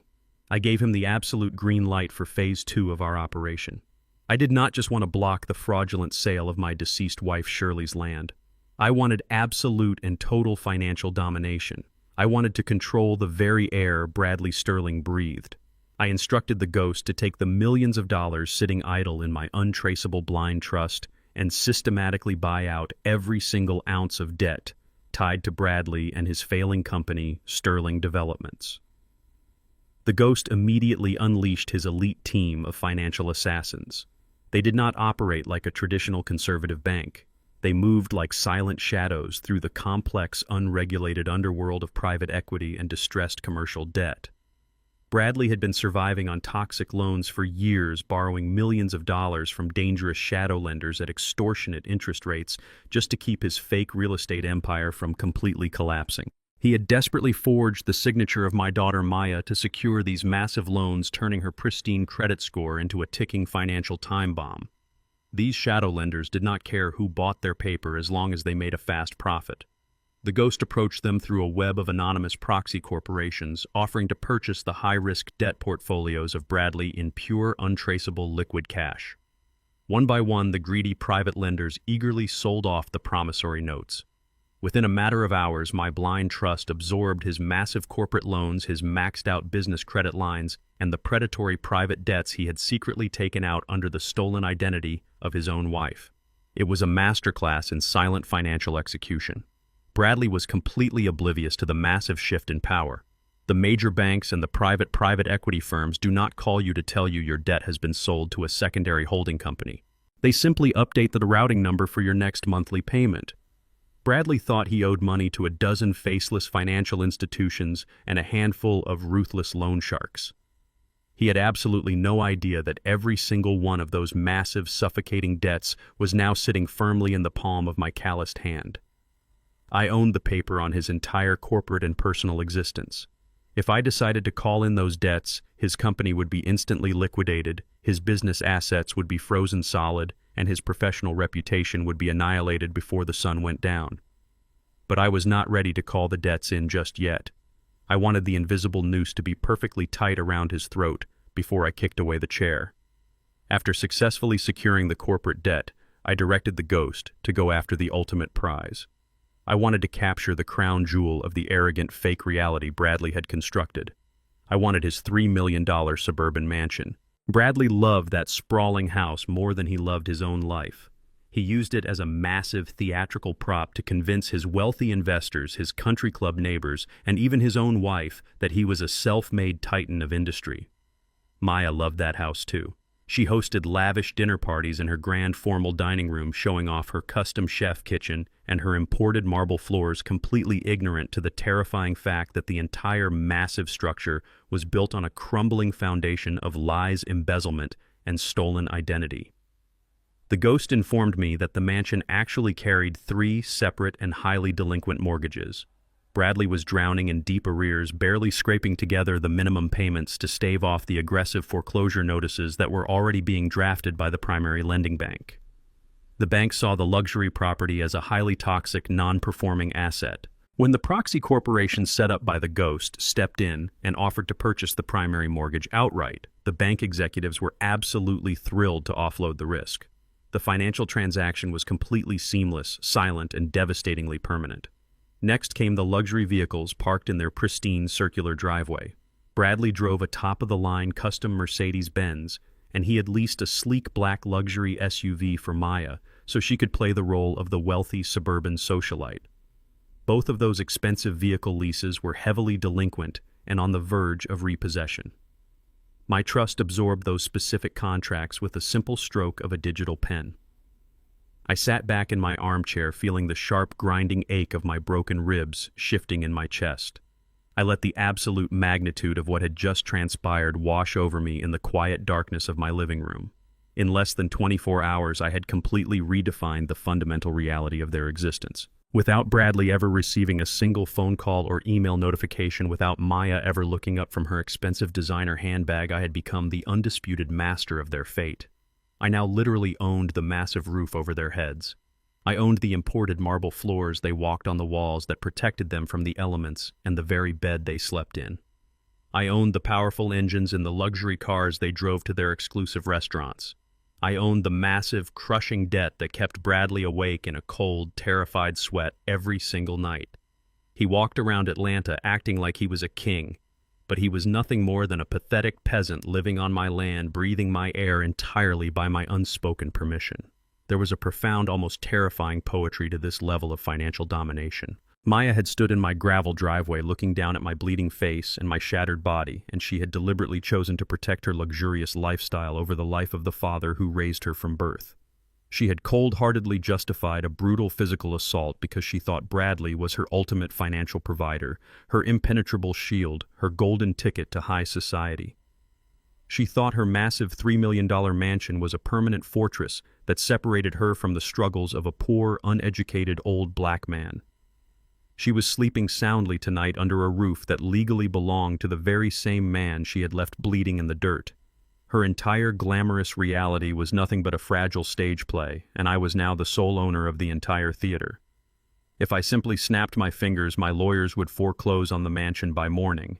The repo men would tow their luxury cars out of the driveway before they even finished their breakfast coffee. Maya would wake up to find herself instantly homeless, totally disgraced, and buried under millions of dollars of predatory debt that her own husband had secretly tied to her name. But I was not going to give them the gentle mercy of a quick and quiet eviction. A simple financial ruin was far too lenient for an arrogant man who shattered my ribs to steal the property of my deceased wife. And it was far too easy for a treacherous daughter who watched the violence happen with a cold, dead stare. I wanted them to dress up in their finest clothes and sit down at the Thanksgiving table surrounded by their stolen luxury, completely convinced that they had won the ultimate victory. I wanted Bradley to puff out his chest, carve the turkey, and brag to the entire room about how he had conquered the world and outsmarted an old fool. I wanted the grand illusion of their success to reach its absolute peak so that when I finally pulled the invisible string, the fall would be incredibly long, spectacular, and completely inescapable. I closed my eyes, letting the quiet darkness of my modest brick house wrap around me. The federal snare was fully set, the toxic debts were bought, and the trap was perfectly hidden. Now all I had to do was wait for the holiday dinner to begin. The Wednesday before Thanksgiving arrived with a bitter chill in the Atlanta air. I stood by the kitchen window watching the dead leaves blow across my front lawn. The heavy medical bandages wrapped tightly around my chest were a constant, rigid reminder of why I was standing there.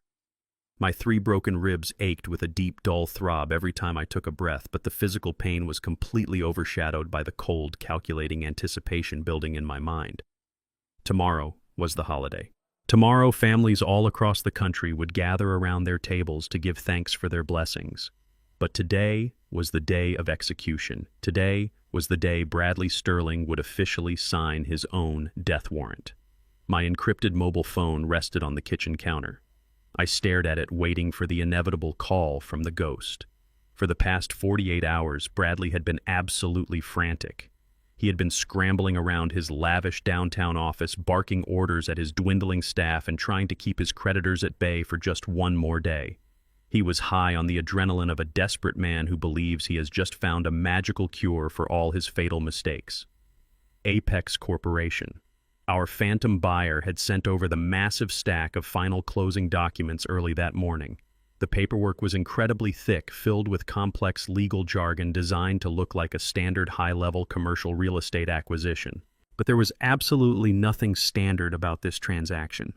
Every single paragraph, every single clause, and every single signature line was a meticulously crafted snare. Bradley did not bother to have a competent lawyer review the documents. His overwhelming greed and his blinding panic over the looming federal tax audit completely consumed any shred of common sense he might have had left. He just saw the bold print on the front page confirming the $15 million purchase price.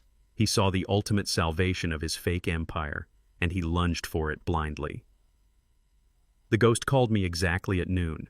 He spoke in his calm, mechanical voice, informing me that Bradley was currently sitting in his glass-walled office holding a very expensive pen.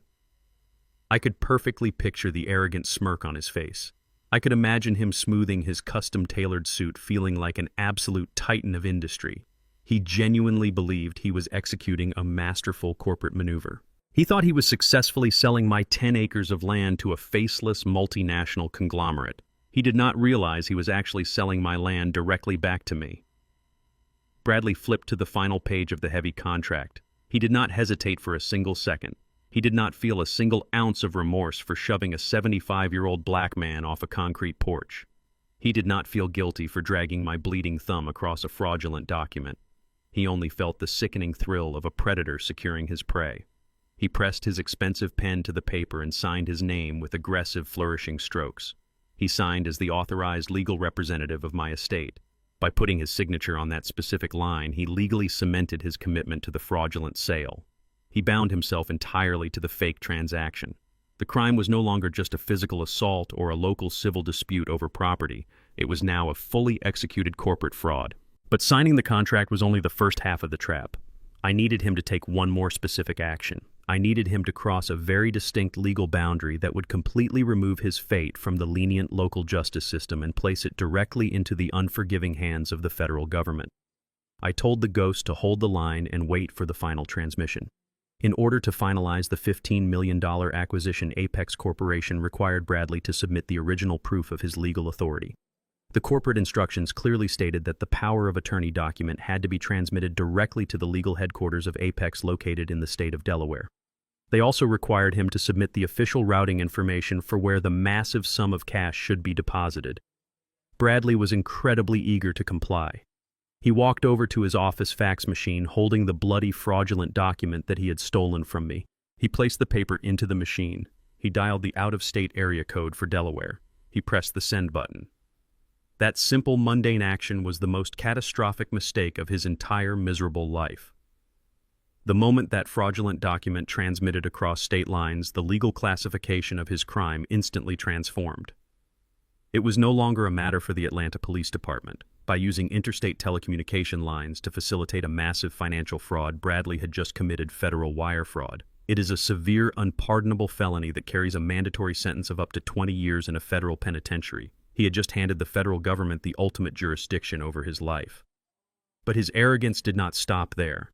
Bradley was so desperate to hide the money he had embezzled from his real estate clients, and so desperate to cover up the fake charity he had established in the name of my daughter Maya, that he made another fatal error. He did not request the $15 million to be wired into his official corporate escrow accounts. He provided the routing numbers for his own private, personal offshore account.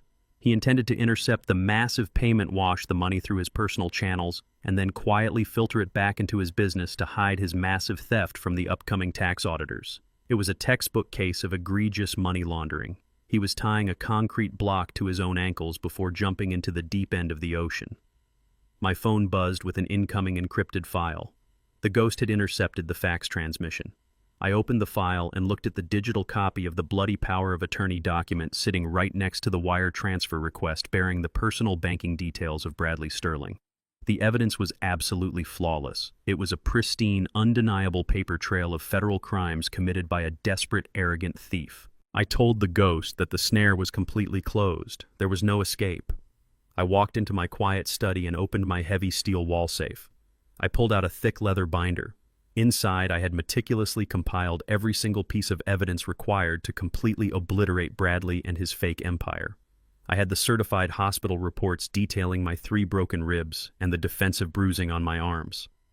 I had the financial ledgers exposing his massive embezzlement of client escrow funds. I had the documents proving he stole the identity of my daughter Maya to take out millions of dollars in predatory loans from shadow lenders. I had the corporate records exposing the fake charity he created using black children as a shield for his money laundering. And now I had the definitive proof of federal wire fraud crossing state lines. I did not call a local detective. I did not hire a local attorney to file a civil lawsuit. I contacted a very high-level director within the Federal Bureau of Investigation, whom I had worked with during my years of executing massive government construction contracts. I sent the entire comprehensive dossier directly to his secure federal server. I explained the absolute severity of the crimes, the physical violence inflicted upon a senior citizen, and the immediate flight risk of a man attempting to launder $15 million through offshore accounts. The response from the federal authorities was immediate and overwhelming. The director assured me that a specialized financial crimes task force was being mobilized that very second. They were securing the federal arrest warrants from a judge before the sun even went down. Bradley Sterling was walking around Atlanta picking up his expensive dry cleaning and preparing to host a lavish Thanksgiving dinner, completely unaware that a massive federal hammer was currently suspended directly over his head. I locked my safe and walked back into my living room. I looked at the grandfather clock. Tomorrow I would put on my old winter coat and drive to their $3 million mansion. I would sit at their extravagant table. I would let him mock me. I would let my daughter smile at my pain, because I knew that their perfect wealthy reality had already been legally and permanently erased. The heavy oak doors of the dining room were closed, shutting us off from the rest of the sprawling mansion. The smell of roasted turkey and sweet potato pie filled the air, but my stomach churned with absolute disgust. I was sitting at the head of the table, a position Bradley had mockingly insisted I take. Every single time I drew breath, the 3 shattered ribs on my left side ground together. The thick medical tape wrapped around my torso felt like a vise of pure fire. I kept my posture perfectly straight. I did not wince. I did not let a single sound of pain escape my lips. Across the expansive mahogany table, my daughter Maya took a slow, deliberate sip of her expensive red wine. She looked at the dark purple bruising peeking out from under my shirt cuffs. She did not look horrified. She did not look guilty. She just smirked. She leaned over to her husband and whispered that he deserved it. She said her husband really put me in my place. Bradley stood at the other end of the table holding a large silver carving knife. He was wearing a custom-tailored suit that he bought with money stolen from his own clients. He laughed loudly, a booming, arrogant sound that echoed off the vaulted ceilings and crystal chandeliers. The old man thought he could outsmart me, Bradley boasted, waving the knife in the air like a conqueror, celebrating his absolute victory. But I proved him wrong. He signed the papers like a good boy. He sliced into the turkey meat with aggressive, forceful motions, ripping the bird apart while he looked directly at me. He was completely drunk on his own perceived power. He truly believed he had dominated a fragile 75-year-old black man. He believed his physical violence and his corporate intimidation had successfully broken my spirit. He paraded around his dining room acting like a mastermind who had just executed the perfect crime. I looked at the crystal glasses, the imported marble floors, and the lavish holiday decorations. Everything in this room was a massive, fragile illusion paid for by predatory loans and stolen identity. Maya smiled at him adoringly, completely blind to the fact that the man she was admiring had secretly plunged her into millions of dollars of inescapable debt. She thought she was the queen of a wealthy suburban empire. She did not know that I currently held the mortgage to the very roof over her head. I just sat there quietly watching the performance. I did not argue with them. I did not defend myself. The time for talking had expired the moment I hit the gravel driveway. Bradley set the carving knife down and picked up his crystal glass of expensive bourbon. He walked slowly around the edge of the table, standing right next to my chair. He looked down at me with a twisted, triumphant smile. He raised his glass high into the air, demanding the attention of the room. "I want to make a special toast," Bradley announced, his voice dripping with pure, unfiltered arrogance, "to the $15 million that just hit my pending account." He took a large sip of his drink, letting the burn of the alcohol hit his throat. He leaned down close to my ear so I could smell the liquor on his breath. "Thanks for the land, old man," he whispered maliciously. "You really saved our family." He thought those words were the final nail in my coffin. He thought the pending wire transfer was his golden ticket out of a federal tax audit and total bankruptcy. He was absolutely celebrating the fact that he had crossed state lines with a fraudulent document carrying the literal blood of his father-in-law. He was celebrating a massive felony. He assumed that transferring the money to his offshore private account made him an untouchable genius. He had absolutely no idea that my wealth manager, the Ghost, had engineered the entire transaction alongside a specialized federal financial crimes unit. I slowly reached out with my right hand, carefully avoiding any sudden movement that would aggravate my shattered ribs. I picked up my simple glass of ice water. I held it in my hand, feeling the cold condensation against my calloused skin. I looked at the antique grandfather clock standing tall in the corner of the grand dining room. The heavy brass pendulum swung back and forth, ticking away the final seconds of his fraudulent existence. The clock hands read exactly 7:55 in the evening. In exactly 5 minutes, the federal snare I had meticulously constructed was going to snap completely shut. The $15 million he was bragging about was not salvation. It was the digital tracker the Federal Bureau of Investigation was currently using to seal his undeniable guilt. Bradley had swallowed the bait so deeply it was tearing his insides apart, and he was standing there thanking me for the meal. I took a slow, deliberate sip of my water, letting the cool liquid soothe my dry throat. I lowered the glass and turned my head to look directly into the eyes of the man who had assaulted me. I did not look angry. I did not look defeated. I looked at him with the cold, dead certainty of a judge who had just signed an execution order. "You are welcome, Bradley," I said, my voice incredibly quiet but cutting through the room with absolute chilling clarity. "You are very welcome." Maya frowned slightly at my tone, setting her wine glass down on the table. She sensed a strange shift in the atmosphere, but she could not comprehend what it meant. She had spent her entire life underestimating the quiet strength of the man who raised her. Bradley just laughed again, shaking his head as he walked back to his seat. He thought my quiet response was the ultimate sound of total submission. He thought I was finally bowing to his superiority. He sat down and began piling food onto his plate, completely oblivious to the fact that this was the very last meal he would ever eat as a free man. I rested my hands on my lap, feeling the steady beat of my own heart. I listened to the ticking of the clock. 7:56. 7:57. The trap was locked. The federal agents were already surrounding the perimeter of the $3 million property. The local sheriff was already blocking the end of the street. The heavy iron gates of his fake empire were about to be ripped completely off their hinges. I just sat there breathing softly, waiting for the sound that would echo through the rest of their miserable lives. The antique grandfather clock in the corner of the dining room struck 8. The deep metallic chime echoed through the vaulted ceilings of the $3 million mansion, ringing out like a death knell. I sat perfectly still at the head of the table. My chest burned with every breath, but my mind was completely frozen in a state of absolute focus. Across from me, Bradley was tearing into his Thanksgiving meal with the ravenous appetite of a man who believed he had just conquered the entire world. He chewed loudly, washing down his food with an expensive glass of imported bourbon.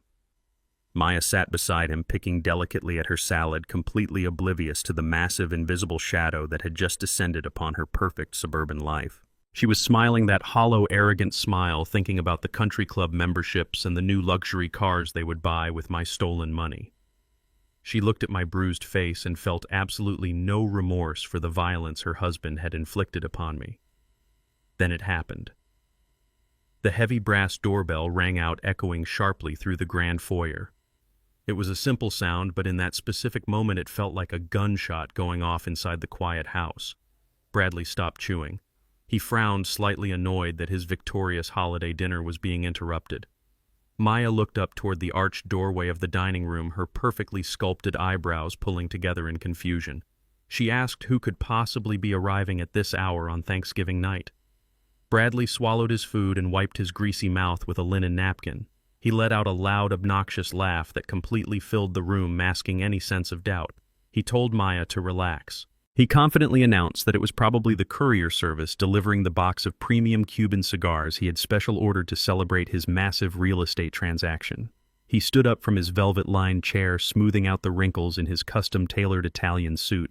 He puffed out his chest, looking down at me with absolute contempt. He bragged that when a real man closes a $15 million deal, he deserves to treat himself to the finest things in life. He told me I should take notes on how a true titan of industry operates. He said I could sit there in my cheap clothes and watch him enjoy the fruits of his superior intellect. I did not say a single word in response. I just watched him turn his back to me and strut out of the dining room. His expensive leather shoes clicked heavily against the imported marble floors of the hallway. He walked with the exaggerated swagger of a self-proclaimed king marching through his castle. He was completely drunk on his own perceived power. He truly believed he was untouchable. He thought the heavy oak doors of his mansion separated his wealthy empire from the consequences of his violent and fraudulent actions. I remained seated at the table, resting my calloused hands gently on my lap. I felt the sharp, grinding ache of my 3 broken ribs, but the pain was instantly washed away by a profound sense of cold, calculated anticipation. Every single step Bradley took toward that front door was a step closer to his total and absolute annihilation. He was walking straight into the jaws of a federal trap that I had meticulously designed to destroy every single aspect of his miserable existence. I had built this trap with my own hands, just like I had built skyscrapers and federal courthouses. I listened to his footsteps echo down the long corridor. I heard him humming a cheerful little tune under his breath.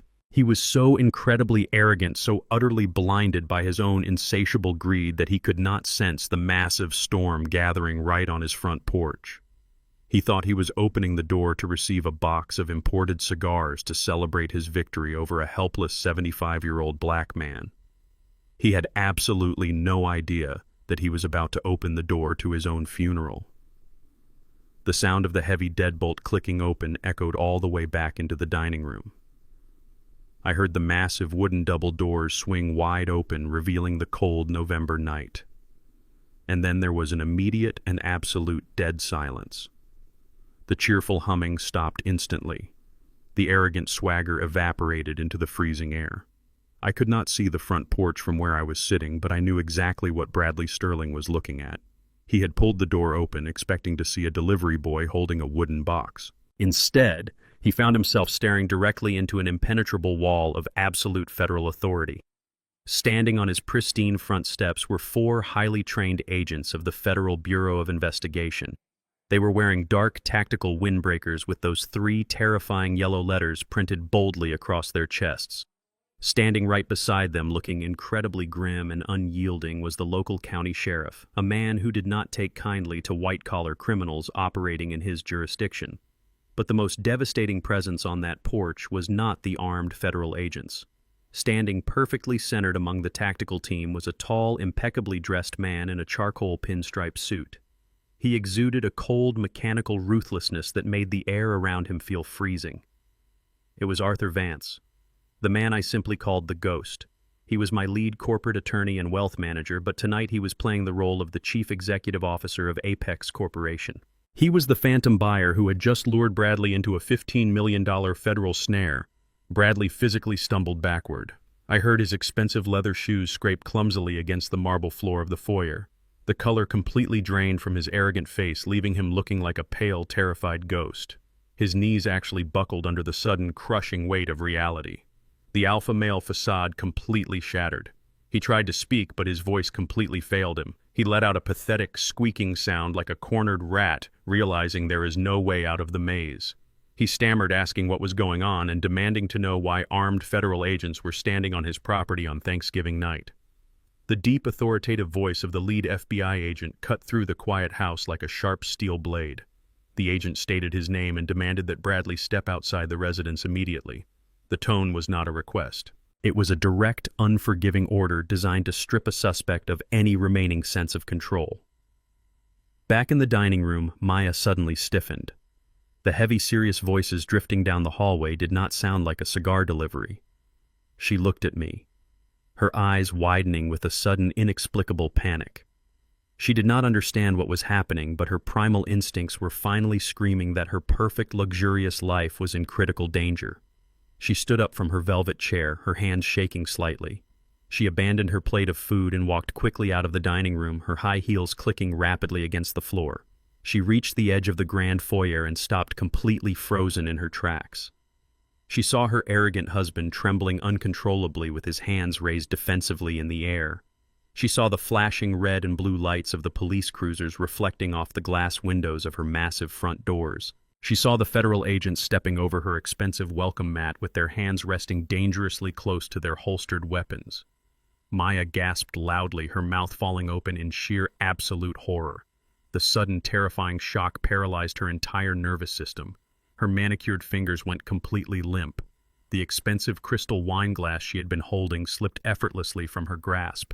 It fell through the air in slow motion, crashing violently against the imported white marble floor. The delicate crystal shattered into 1,000 jagged pieces, spreading like shrapnel across the hallway.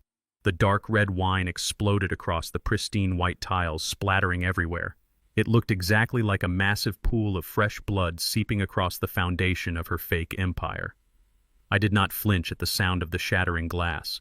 I simply sat at the head of the Thanksgiving table, breathing softly through the agonizing pain in my chest. I listened to my daughter scream her husband's name in sheer terror.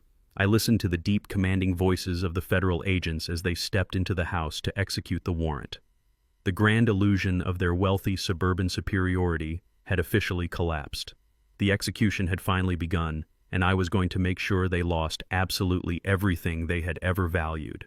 The shattered crystal wine glass lay in 1,000 jagged pieces across the imported marble floor.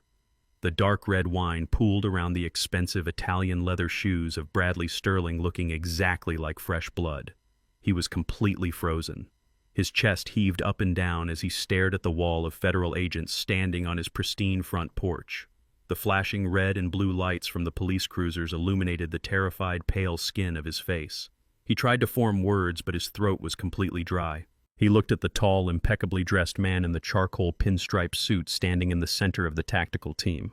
This was Arthur Vance, the ruthless corporate attorney I called the Ghost. But tonight he was operating as the chief executive officer of Apex Corporation.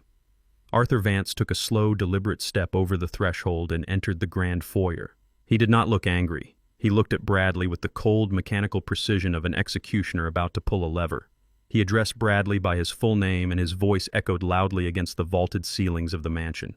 He told Bradley that the $15 million wire transfer requested earlier this afternoon had been officially flagged and frozen by federal authorities. He explained that the massive sum of money was never actually going to reach the offshore private accounts that Bradley had so desperately set up to hide his embezzlement. Bradley shook his head slowly. He stammered and stuttered, trying to say that there must be some kind of massive clerical error. He insisted that he had just signed a legally binding commercial real estate contract with a legitimate multinational conglomerate. He said he had provided all the proper documentation, including the official power of attorney. He begged them to understand that he was a highly respected developer in the Atlanta area and that this entire situation was just a simple misunderstanding that could be cleared up with a phone call. Arthur Vance did not even blink. He adjusted the cuffs of his tailored suit and delivered the most devastating reality check Bradley would ever hear. He calmly informed Bradley that Apex Corporation was not a multinational conglomerate.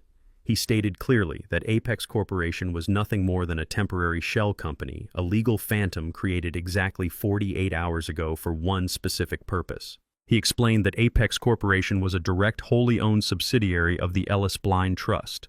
Bradley stopped breathing. His eyes widened in absolute sheer terror as the heavy words hung in the cold evening air. Arthur Vance continued his verbal assault, leaving absolutely no room for any misinterpretation. He told Bradley that he had just used a violently forged document bearing the bloody thumbprint of his elderly father-in-law to authorize a massive real estate transaction across state lines. But the most pathetic part of the entire criminal scheme was the true identity of the buyer. Arthur Vance looked Bradley dead in the eyes and told him that he had just sold Gordon Ellis his own land directly back to Gordon Ellis. The realization of his monumental, catastrophic failure hit Bradley like a speeding freight train. The entire grand illusion of his superior intellect and his corporate dominance shattered into a million unfixable pieces right there in his extravagant hallway. He realized he had been completely outsmarted, manipulated, and hunted by the very same 75-year-old black man he had violently shoved off a concrete porch. He had willingly walked into a massive federal snare, and he had locked the cage door behind himself. Bradley began to hyperventilate. His breathing became incredibly rapid and shallow. The expensive custom suit he was wearing suddenly looked like a restrictive straitjacket. He stumbled backward, his expensive shoes slipping dangerously on the spilled red wine. He collided heavily with the hallway console table, knocking over an expensive decorative vase that smashed into pieces next to the wine glass. He clutched his chest, gasping for air as a full-blown panic attack seized his entire nervous system. He looked around his beautiful, expensive home, realizing that every single thing he thought he owned was built on a foundation of lies that had just been permanently eradicated. The sweat poured down his forehead, ruining his perfectly styled hair. He was no longer a real estate titan holding a glass of bourbon. He was just a pathetic, desperate criminal who had been completely dismantled by a retired carpenter. The lead agent of the Federal Bureau of Investigation did not give Bradley any time to recover his breath or gather his thoughts. The agent stepped forward with a pair of heavy steel handcuffs gleaming brightly under the harsh entryway lights. He grabbed the wrists of Bradley Sterling and forcefully twisted his arms behind his back. Bradley let out a pathetic whimpering sound as the cold metal clamped down tightly around his wrists, locking his fate permanently in place. The sharp metallic click of the handcuffs echoed loudly through the entire house. It was the absolute final sound of his fake empire collapsing. The federal agent began to read the official charges in a booming, authoritative voice. He stated that Bradley was being placed under immediate federal arrest for multiple counts of felony wire fraud due to his transmission of fraudulent real estate documents across state lines. He read the severe charges of massive corporate money laundering and financial embezzlement regarding the stolen client escrow funds. He added the charges of aggravated forgery. Each spoken word felt like a heavy steel hammer driving the nails deeper and deeper into his coffin. Maya stood in the corner of the hallway, completely paralyzed by the unfolding nightmare. She watched her supposedly wealthy, brilliant husband being physically manhandled by armed federal agents. Suddenly, she snapped out of her stunned silence. She began to scream hysterically. She rushed forward, pulling frantically at the sleeves of the federal agents, begging them to stop hurting him. She yelled that they were making a terrible mistake. She cried out that her husband was a legitimate businessman, a loving family man, and a respectable pillar of the suburban community. She demanded they release him immediately, claiming that he had done absolutely nothing wrong. I slowly stood up from my chair at the head of the Thanksgiving table. I ignored the blinding white fire burning in my 3 shattered ribs. I walked slowly out of the dining room and stepped into the grand foyer.